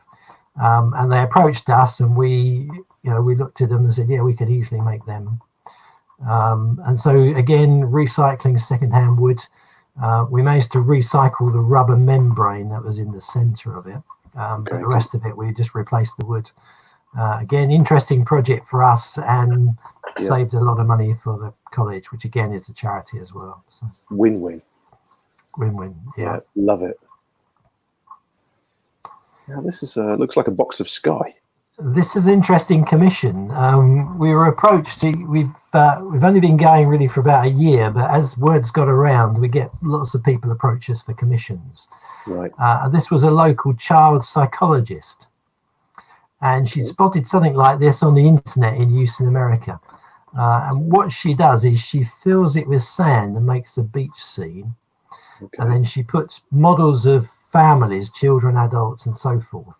And then while she's talking to the children, she gets them to act out situations with their own family. So it's a tool. But it was a strange request, but it was an interesting project for us. So we enjoyed making it. Yeah. Lovely, yeah. Nice. Now what's this? So this is like your regular everyday pallet.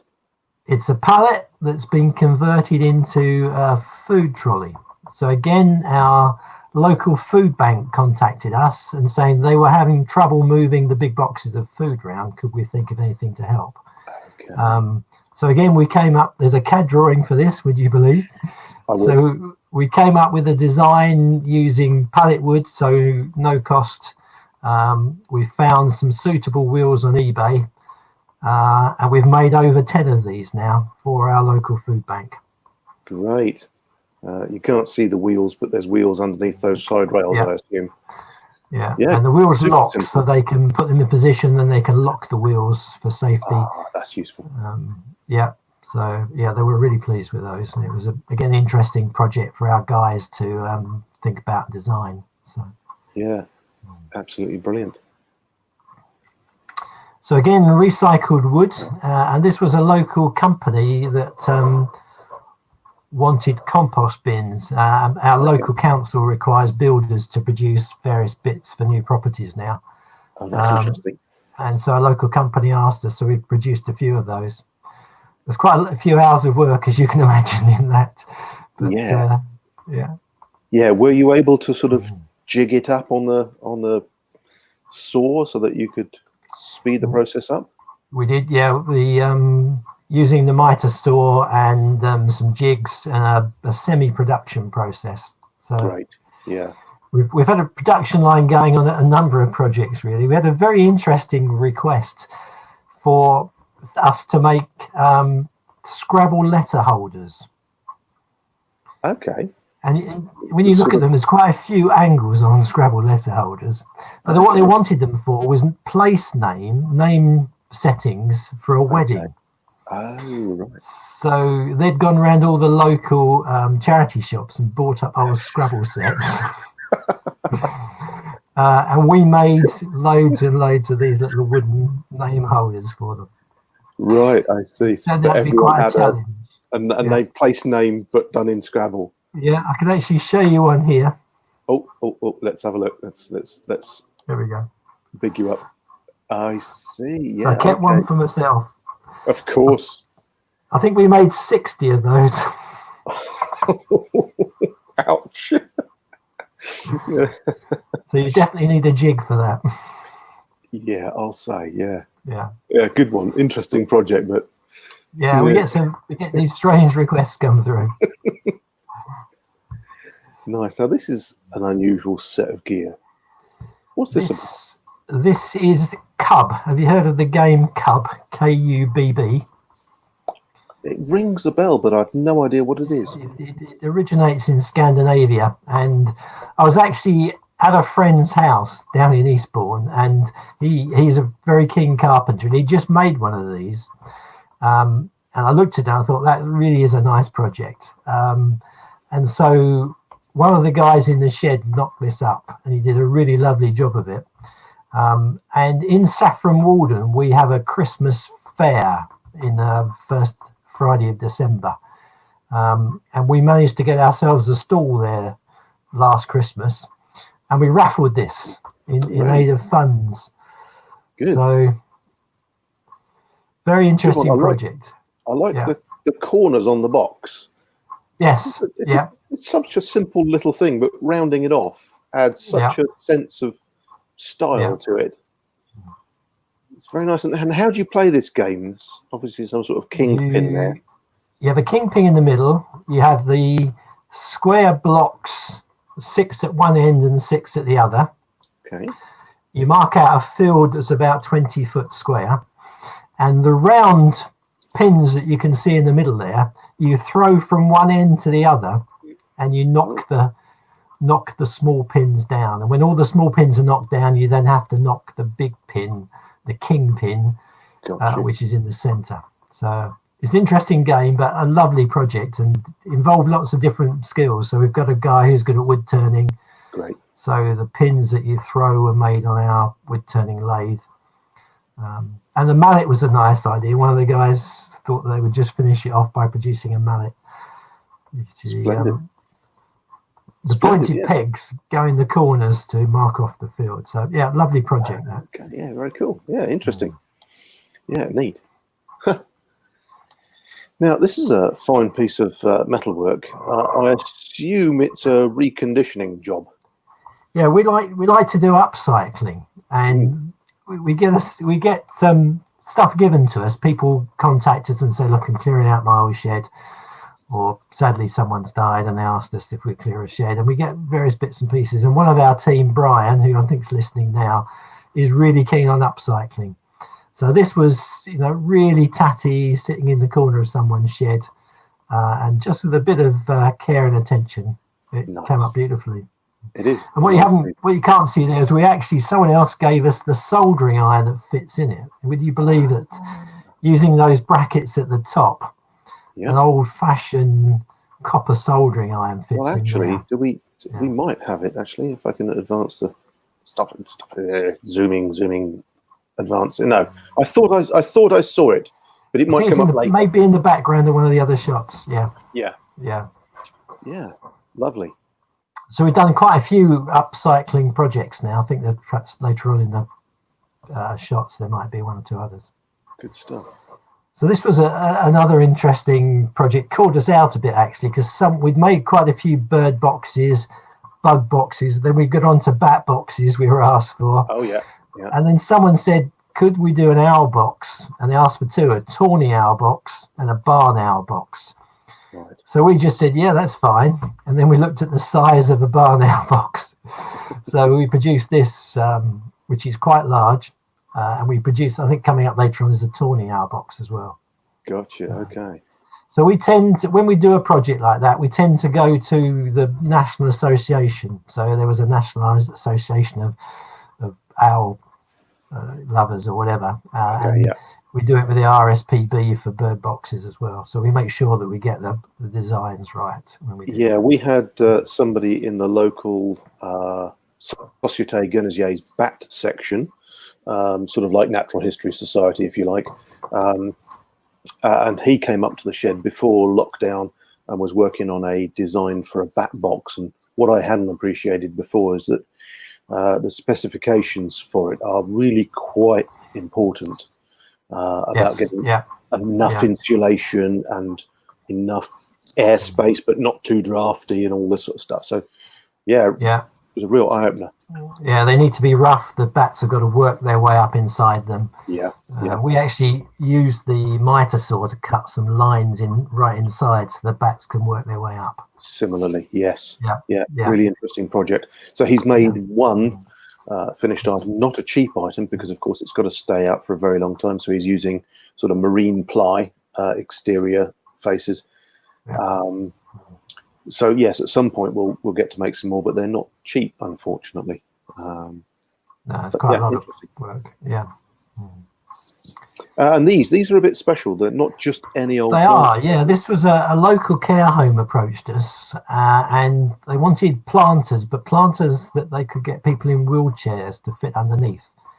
So a couple of our members took on the project. They went to the care home, measured up, and we produced these for a local care home in Saffron, Walden. So they can Nice. actually get right in, and then they can just work and plant and so forth above them. So that's a nice, thoughtful item, considered item. That's great. yeah. There's the one. There's the one with the, That's it. It's the soldering with iron in the background. Yeah, and that is the original, an original soldering iron. Not sure whether it goes with that, but again, just by doing some restoration work, that's the original handle as well that we tidied up. So it's come up like new. So lovely project. So there's a really lovely story behind this box that you're seeing here. And we were asked to clear a shed for a chap who was moving into a care home. And he got to the point where his dementia was meaning he couldn't live at home on his own, and the family were having to sell the house and clear the shed. So, you know, we went in and we found this box in the corner of his shed, and it was I almost chucked it straight in the bin, but one of the guys got hold of it, and again that was Brian. We stripped it down, and underneath we found some really lovely wood, polished it all up. But working with a local GP, we actually found out which care home the guy had gone to. And the guy managed, with the support of the staff at the care home, we were able to take that in and present it to him in the care home. Very special indeed. It was a lovely project, yeah. Good effort. And is that a little Saffron Walden shed plaque at the bottom there? We've got a little plaque, yeah. We've got a branding iron, and we make up those little plaques that we tend to. This was so nice, we didn't want to screw the plaque on there. Yeah, tricky one that. Yeah, so we didn't screw it on that. But other smaller projects we do, we tend to screw a little plaque on just to publicise what we're doing. Yeah, really nice. Yeah. Yeah. That was a lovely story. Yeah, so we make a range of other things. One of the guys came up with this idea of a plant holder. Super. Is it rabbits there? I think it's rabbits, yeah. So rather than eating the plants, they're looking after them. But, big rabbits to ward off the other rabbits. Yeah. That's cool. So again, this is another nice project. We were approached by a local charity that supports people who are disabled. And what we do is we make up chair frames, and then they basket weave the seat and the back for the chair in them.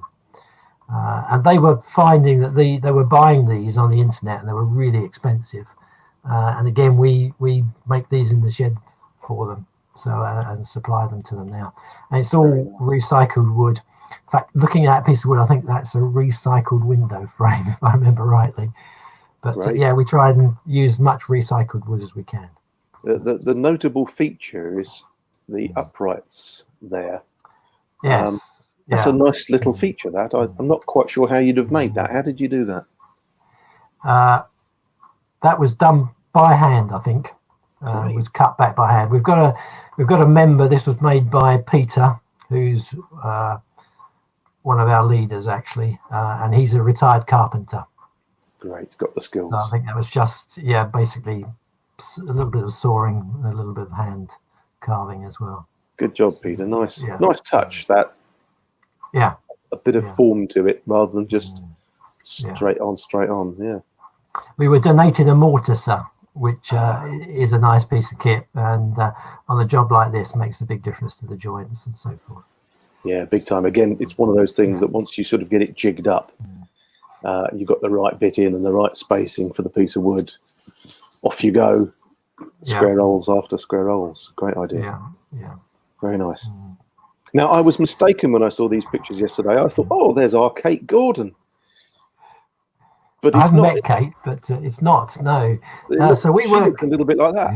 All right. It threw me at first.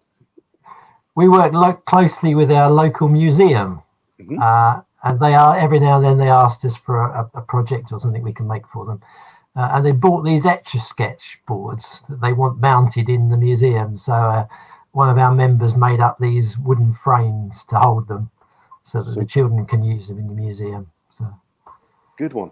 Quick question. How do they erase them if they're screwed to the wall? No answer to that. Well, they probably, I think they're the type that's got the lever, I think, that slides across. Okay. Some of them shake, but some of them, I think Yeah. you've got a lever that can run across. So That would be the answer, because I'm thinking, how do you take that? Yeah. Oh, yeah, right. take the frame up and Shake the wall. Yeah, great. Yeah, very cool. Nice. Yeah, nice little project. Yeah, good. More recycled wood. more recycled wood, and one of the guys making presents for his grandchildren. That was for last Christmas. So And I've forgotten his name. I think it's Alan up in Dalbeattie Shed. Hi, forgive me if I got your name wrong. I'm terrible with names. But Dish Mops. Yeah, he's Mr. Dish Mop Man up in Dalbeattie. yeah, loads of ideas for them. No, it's Dunoon. Sorry. Oh dear. Up in Dunoon, making puppets out of dish mops like that, which you don't see very often these days, do you? They're all plastic. You don't. I like that. Very, very cool. Now, is this the other owl box? So this is the tawny owl box, yeah, and that one needed to have entry from the sides that could be cleaned out on a seasonal basis. Right. So, in fact, you can just see the useful use of an Essex Shedwork mug there. Oh, I can't zoom in. The picture's not high enough resolution. But don't tell Matt that that's what you're using it for. That's what we used it for. And you can also see the beautiful view out of our upstairs window across the countryside. So. Lovely. Yeah. Smashing. This is another odd one. Yeah, and here we get some really interesting commissions. So we've got a small zoo local to us.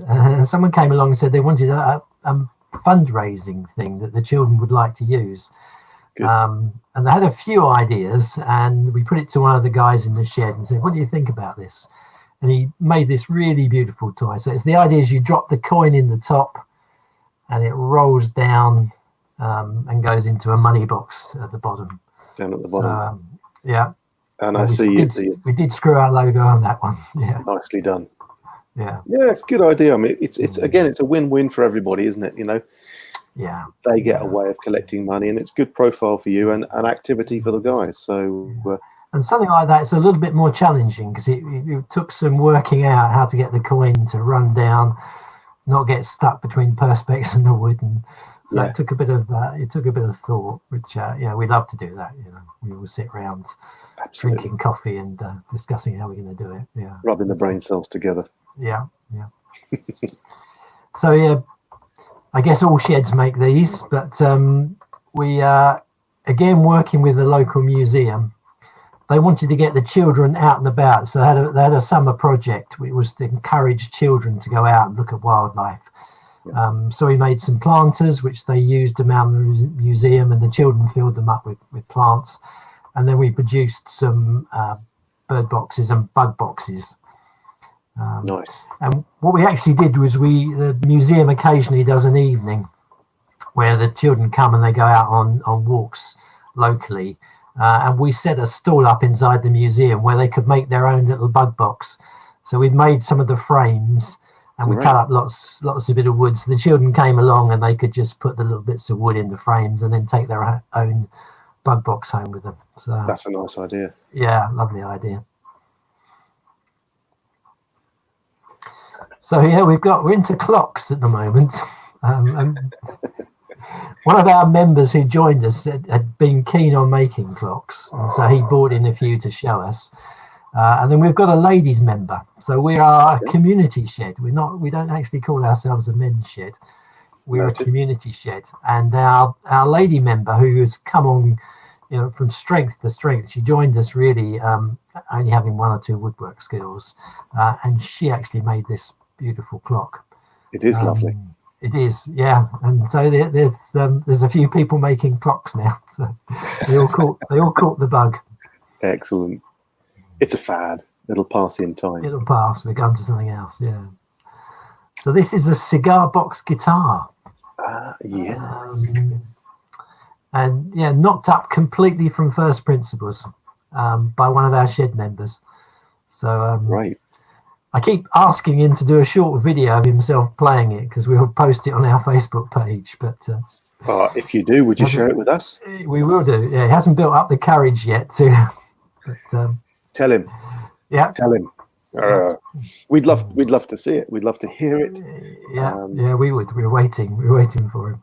It's got a really lovely sort of steampunky vibe to it. I like that a lot. It has. Yeah. Very, very nice. Good stuff. Yeah, and this is a dovecot. Actually, this is almost a prototype, really, because just before lockdown, someone approached us as a commission to make a large dovecot for them. Okay. So we all began to start thinking about it. Then lockdown occurred, and one of the guys actually decided he would make his own as a prototype at home in the shed. And then I received a picture a few weeks ago of having made a dovecot. So yeah, job done. What a great idea. Very cleverly, he's used floor tiles as the roofing, which I thought was quite a. I was just looking at that. Yeah, quite a smart idea. Yeah, we've got similar looking tiles in our toilet. Yeah. Again, reclaimed timber. The tongue and groove board you can see there actually came out of a cupboard that he helped someone take from an understairs unit in the house, and so yeah, all made of reclaimed timber, that one. Excellent. Is there any other kind of timber? Really? It's the best. So yeah, this is another of the clocks, and one of our members actually volunteers as well in restoring old cars. And that's the wing mirror of an old car, would you believe it or not? And he's had a little bit of mirrored glass cut and drilled a hole through it. Good one. I think he had a number of bits of glass cut and then managed to drill a hole through one. That made that beautiful clock. Yeah. So, very cool. Very cool. I'm afraid I can't zoom into that because it's very low resolution. Yeah, low res. Yeah. But it's nice to see. And these are some rather lovely bandsaw boxes. They are beautiful. Yeah, one of our guys is quite keen on fine carpentry, and struggled at home because he didn't have a bandsaw. Yeah. We've got quite a nice bandsaw in the shed, and we've got a range of different woods. So it was great for him. Yeah, he was able to cut up all the wood, join them together, and then shape this box. So yeah, quite a craftsman, this particular guy. Excellent. Yeah. Lovely. Done a beautiful job. They come around again. Yeah. Don't know why. There we go. Again, that's another toolbox that we've restored. Lovely. That turned up. Again, we cleared the shed out for somebody. Again, it looked like it was due for scrap. I think we've actually replaced, there's a drawer missing in that. I think we made a new drawer and replaced the drawer for it. Great. Yeah. New lease of life. Absolutely, yeah. Now, I spotted this on your Facebook page. I really like this. And it's just such a simple little thing, but something about it tickled me, that you're putting the bug hotel type of thing on the planter. What a great idea. This was a picture that came back to us, and the museum, part of the museum project, they'd given the planters to a local group. And the guy from the museum sent me back, and we hadn't painted them or coloured them for them, and they were just plain wood when we sent them back, and he sent the picture back saying, haven't they made a lovely job of your bug box? So yeah, it was good. Smashing. Nice idea. Yeah. And nice that you get that feedback as well. Yeah. But as I said earlier, it's lovely that we're part of the community, and we get, we're working with different groups. So yeah, I don't know where you got this one from, but this was from the very early days of our shed. So I think it must have been on your Facebook page, I think. Yeah. So on the right is John, who we call Father Christmas, and on the left is actually my son-in-law, who was warden of the residential youth centre where we are. So he's a warden there. Okay. John is one of our session supervisors. Okay. John is a retired woodwork teacher, so comes in very handily, and John handles all our training for our new members. Excellent. That's really useful. Well done, John. The shed doesn't look like that anymore, I can tell you. It's packed full of stuff. I know what you mean. Yeah. Now, this is hot off the press. So this was one of our shed members sent me this, I think it was last week. He'd again recycled pallet wood. Great. Because things have eased a little bit, I don't know what it's like in Guernsey, but in the UK things have eased a little bit, and our locals builder merchant was open, and he popped in there and he asked him for a few pallets. Perfect. So he stripped down a few pallets and made a bench. Good on you. Well done. Keep himself occupied. Situation in Guernsey, just to reference that, is we are no active cases and no known new cases for 40 days, which must be 41, I think. Yeah. We're looking good. We're in what we would call phase 4. I don't know if everyone everywhere is on the same phasing. We're in phase 4 and we're looking forward to phase 5. Yeah. We almost opened a couple of weeks ago, but we bailed out because it would be a lot of hoop jumping to make it happen. But this coming Saturday, I think we're going to be opening the shed, probably without food, but we'll wait and see. On Friday they'll be making an announcement, and that might dictate whether we can do bacon butties, which are our 12:30 in the Guernsey shed is bacon o'clock. Right, that sounds nice. So we're perhaps a little bit behind you. In the UK, 6 people can meet in the outdoors. Okay. So we can't meet indoors, but we can meet outdoors. Yep. So our shed is currently in the planning phase of being able to get together and work outside. Okay. And we're looking at 2 things. We're looking at whether we can support the site by doing a bit of tidying. There's lots of weeds around our shed now, tidying up. But one of the shed members come up with the idea of using this time to do training. Yeah. Most of our larger pieces of equipment, like the bandsaw, the table saw, the sanders and things like that, are on wheels. So we wonder whether we could wheel them out of the shed, put them in the car park, that we could have a small group of people sitting round, and get a shed member that's expert on that piece of equipment to do a training session. That's a good idea. But as you say, there's quite a lot of red tape, so we're actually in the process of working through what we need to do. And just coming back to what Matt, your conversation with Matt earlier, this is the sort of thing where it's great to have the support of the Essex Shed Network. So we're talking to them about putting together a risk assessment and some guidelines, so that if we do open, we open knowing that we've done all the right things and we've met all the right requirements. So good, yeah, and you're all on the same page. That's great. Very useful. Yeah.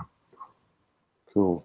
I like this. This is rather sweet. We had one of these treadle sewing machine stands dropped off at the shed probably a year or 2 ago now, and we weren't able to do anything with it, but it's stored away in the greenhouse for this very purpose. And they're certainly, when they get to this state, they're very, very saleable. So that's really, it was again another piece of recycle. A number of planks actually. We've got a biscuit joiner, which is really handy. So and we've got some large heavy duty clamps. So we actually join quite a lot of when we want to make something bigger. I'll join you there. I've eaten it. Biscuit joiner. Biscuit joiner, yeah. But so we join planks together, make larger pieces, and that top was made using biscuit joiners, and then we just wire or one of the guys wire brushed it down, and we painted the frame. But good job. Yeah, come up lovely, very nice indeed. Oh, we're back to the cub set. Cub set. Yeah, there we go. And this is rather cute, and I've got one of those and lots of them. Yeah, so we made 6 of those. This was a request for Christmas presents, and someone had spotted this on Amazon, and gave us a sketch of what they'd like, and it actually takes 4 beer bottles, and it's got a beer bottle opener on the end. So we made those as a commission from someone who asked us. So. That's a nice idea for Christmas type gifts, isn't it? Yeah. Yeah, I can see that could be quite a popular one. Good one. Yeah, very nice little project. Another clock. Yeah, excellent. That's a lovely one. Yeah, creative use of the wood. Yeah, that's a bit of scaffold plank in the back there. Would you imagine? I would. Yeah, yeah, it's good stuff. Yeah, cleaned up, sanded down. Yeah. So, I had a request just the other week actually to get a piece of wood. We're on the same site as a greenhouse-based growing project called Edible Guernsey. One of their guys was reconditioning an Adirondack wooden chair, if I'm pronouncing that correctly. And he needed a piece of wood to match to the specifications. And I looked around, I found a bit of oak on our hardwood shelf. But when I looked up what it was going to cost, it was going to be like sort of 60 quid or something. And he said, no, it's just going to get painted and shoved on a chair. So I found a piece of wood in the greenhouse that was covered in bits of concrete and mud, and it didn't look like anything very nice at all. Cleaned it up, sanded it down, cut it to size, planed it, and it actually turned out to be a really lovely piece of wood. It's amazing what is hidden. Yeah, and beautifully seasoned as well. That's the nice thing. Yeah, it's not going to move. With the elder wood, yeah, that's great. And I think that is our last. That's our last picture. Well, so if I can just chat about one other thing that we're quite keen on in our shed, is we're looking at doing intergenerational work. Yeah. And because we're located next to a residential youth centre, and we work with the Diocese of Chelmsford, one of the things we said from the very beginning is we're quite keen to see if we can get young people involved.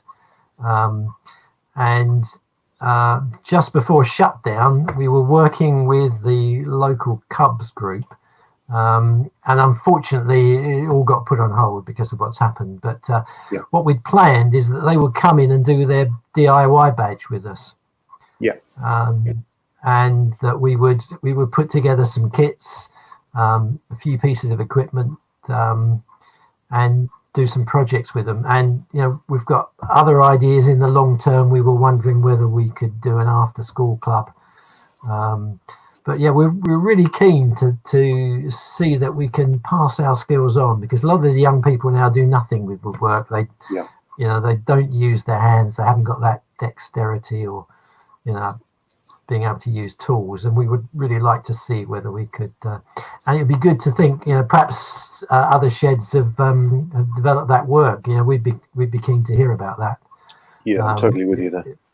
If other sheds have, because I think it's something important. I think that we should be looking to pass our skills on, and I know the older guys as well. It's really nice to get involved with the young people. So to support. Yeah, them, we had them, so. We had something, some national day or something last year. I think it was early last year. But we had a shout to see if we could get some scouts together with some of our shedders on a Sunday. They rustled up a few scouts. It wasn't massively supported, but that was actually okay. And we rustled up a few shedders, and we spent the best part of an afternoon tinkering on a few things, depalletizing pallets and if you've seen some of our previous shows, we had Michael, who's a master plasterer type chap. He took such delight. We had one of the photographs of him actually working with this young lad. A young lad didn't sort of say boo to a goose, but Michael took him to one side and we had to just fill in around a pipe. And he was teaching him how to get the right mix and flick it in. And 2 minutes later, this kid's flapping it around, and some of it's going on the wall, some of it's going on the floor, but it doesn't matter. And he was totally, I'll get this bit like that. And absolutely wonderful to see. It did Michael the world of good, and it did this kid the world of good, and it warmed everybody else's hearts. It was really great to see. Yeah, I talked earlier about our work with the museum. You know, with that evening that we did there, the kids actually loved it. They were picking up little bits of wood, and they were, you know, we were showing them how to fit them in and so forth. So, but the opportunity to use their hands and do practical stuff, I think that's really important now. Yeah, totally. I totally agree. Get them away from their screens. Absolutely, and do something they can be proud of. Yeah. A few years ago, I came across that B&Q nationwide had some initiative. I can't remember what they called it, where they would get some of their staff and possibly some tradesmen from the community, and they would open up a bay within the shop, within the store, and they would have a making day, and it was bird boxes and that kind of stuff, which was slightly kittified. And we started a while ago talking to our B&Q in Guernsey about doing that, but there was all sorts of problems with insurance and whatnot, and it sort of fell by the wayside. But it's reminded me, the way you're sort of talking about this, that's another opportunity. Yeah. If it's still happening in the UK, it might be worth sheds tapping up their local B&Q. Yeah, we've had a lot of support from our local builders merchants. Excellent. One of the, just before lockdown, I had another cub group contacted me. They wanted 40 bird box kits because they wanted all of the cubs to be able to make a bird box. So we were going to tackle it, but it was going to be a big project. But, very cool. Now we've got some messages coming in from your Brian, I assume. All right, yeah, that's Brian. Hey Ryan, happy to upcycle where I can. Found a small date mark on the edge of that box that we were referring to before, that very dark wood box, 1915. Nice, fantastic. Yeah. So 105 years old. Lovely story that was. It just came together. Yeah. Very cool. And more information had been made by the man's late father when he was an apprentice. Fantastic to be able to present it back to him. Great surprise and much appreciated. I'm sure it was. Yeah. Very cool. Thanks for joining us, Brian, and chipping in those bits of information. That must have brought a lump to your throat, I'm sure. Yeah.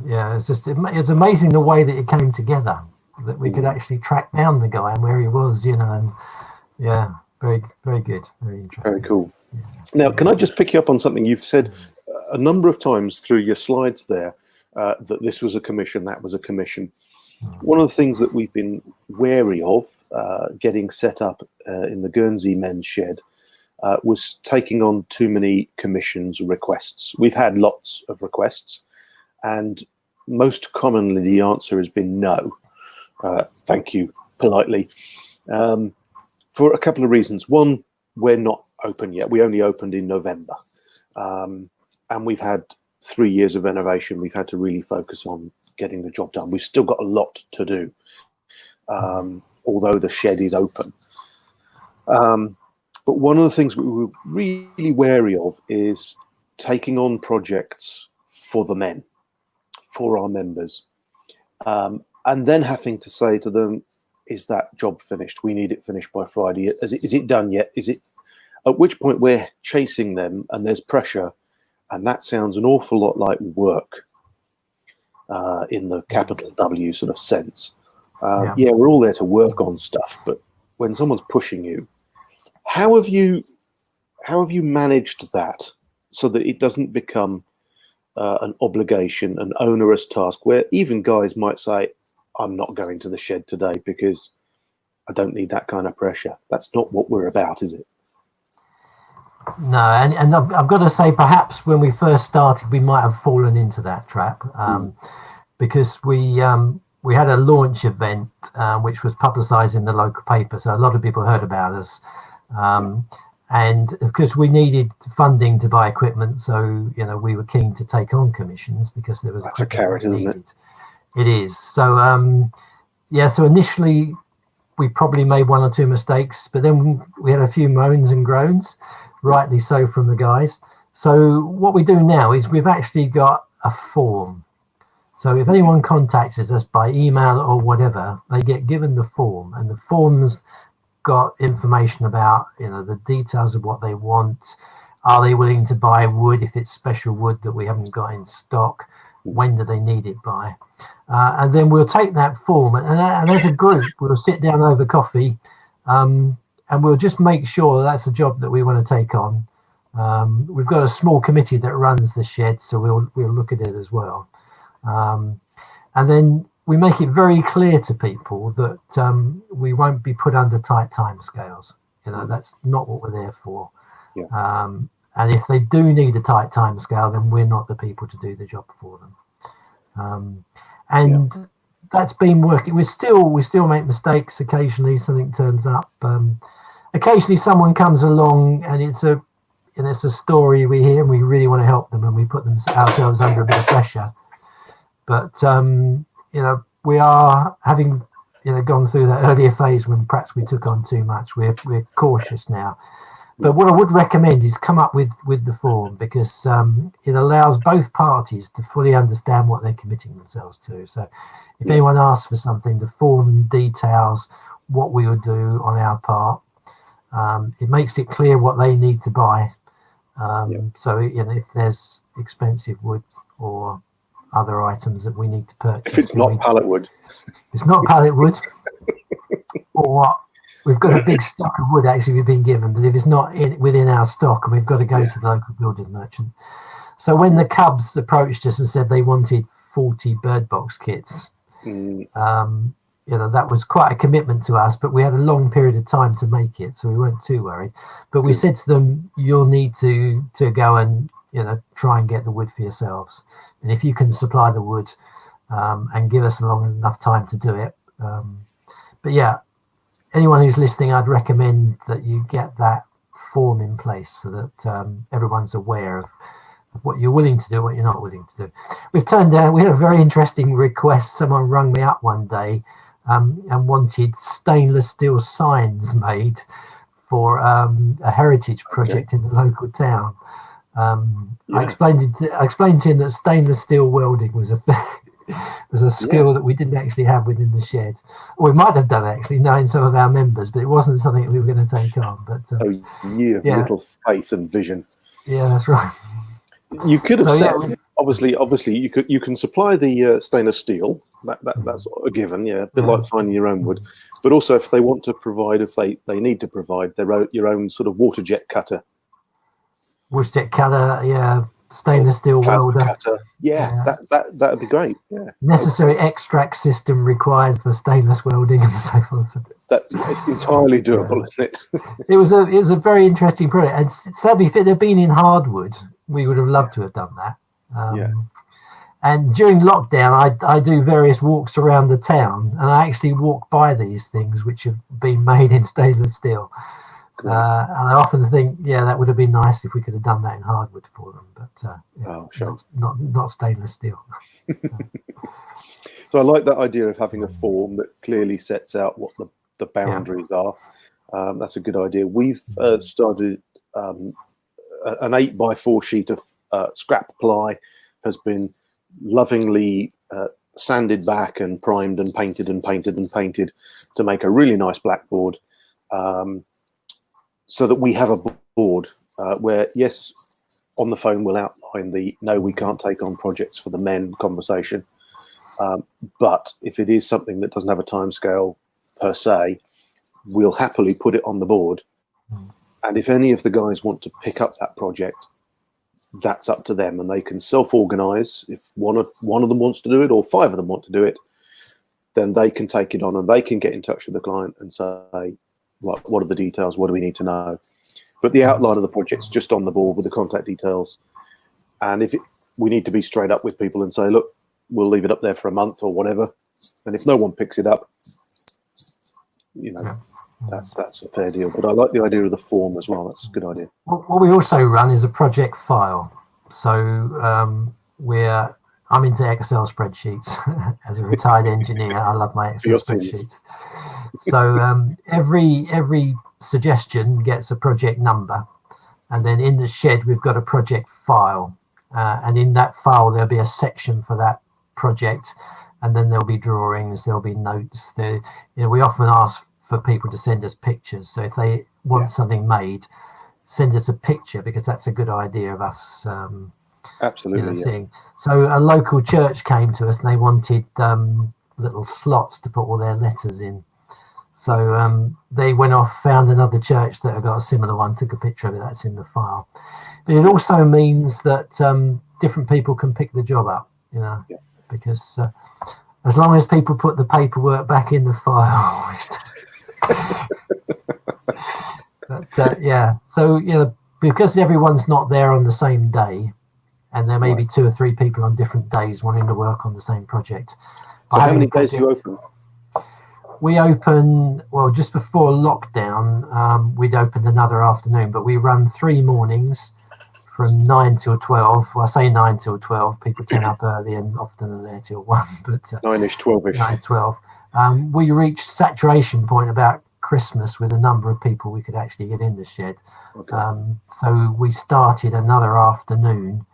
I've no doubt that once things get back up again, we're going to have to start looking at running more sessions if we can. So yeah. Yeah, interesting. Brian's just chipping in again. So is the Saffron Walden shed now twinning with the Guernsey shed? Waiting for details of exchange visits post-lockdown, of course. Yeah, well, at the moment we're keeping our borders well and truly shut. Unless you want to come over and self-quarantine for a fortnight. Actually, that's something we could do as a shed, isn't it? We could take people to do like a residency for 2 weeks where they self-isolate in the shed for 2 weeks. Yeah, and they work for you in return for food. Yeah, that's a good idea. Food? Yeah, you can make some bunk beds. Make some bunk beds. Don't tell the planning department. Right. Yeah, that sounds great. Yeah, well, obviously, everyone is welcome to come over to Guernsey when that opens up, and given the time and resources to do so, I'd love to travel around the UK and visit all these sheds. I really envy Kate Gordon, shed development manager for the UK, where she gets an open invitation to every shed. Just to go and see what everyone's doing. And then the SHEDcast is a medium a bit like that. I get a window into your world, and we get to share that with everybody else. And I really appreciate that. Yeah, great. Yeah. So thank you, Mike. This seems like a nice rounded off place to finish, unless there's anything else you'd like to add. No, that's great. No, it's been good to chat. Absolutely. And, we always like to talk about our shed. So, and it's good to hear from Matt, because I think the shed networks are a brilliant idea. We couldn't have got going anywhere as quickly as we did or as well as we did without shed network. So, I'd encourage other sheds, other areas to really look about trying to set up a network. Makes a lot of sense to get that level of support going. So. Good, yeah. So just as a reference then for everybody, if you're in the Essex region, and he did say if you're just over the border into somewhere else, I think Cambridgeshire, is that where you're next to? Is that right? Yeah, we've had a few people have approached me actually and asked me about our shed, and I've spoken about the Essex Shed Network, and they've been just over the border because we're really at the very top edge of Essex. So we're much nearer to Cambridge than we are sort of cities in Essex. So Cambridgeshire, Suffolk, Hertfordshire. So there's been a few requests for people nearby, and Matt's been chatting with people trying to get projects off the ground. So. Good. So if you're in that kind of zone, check out their website, essexshednetwork.co.uk, and you can hit up Matt himself on his email address, matt@essexshednetwork.co.uk. Yeah, I'm happy to have people contact me. I think you've got my admin at. Super. Yeah, I've only got your website address here. So email for us is admin at swshed.org.uk. swshed.org.uk. I think that's correct. Bing. There we go. So that's where we hold Mike.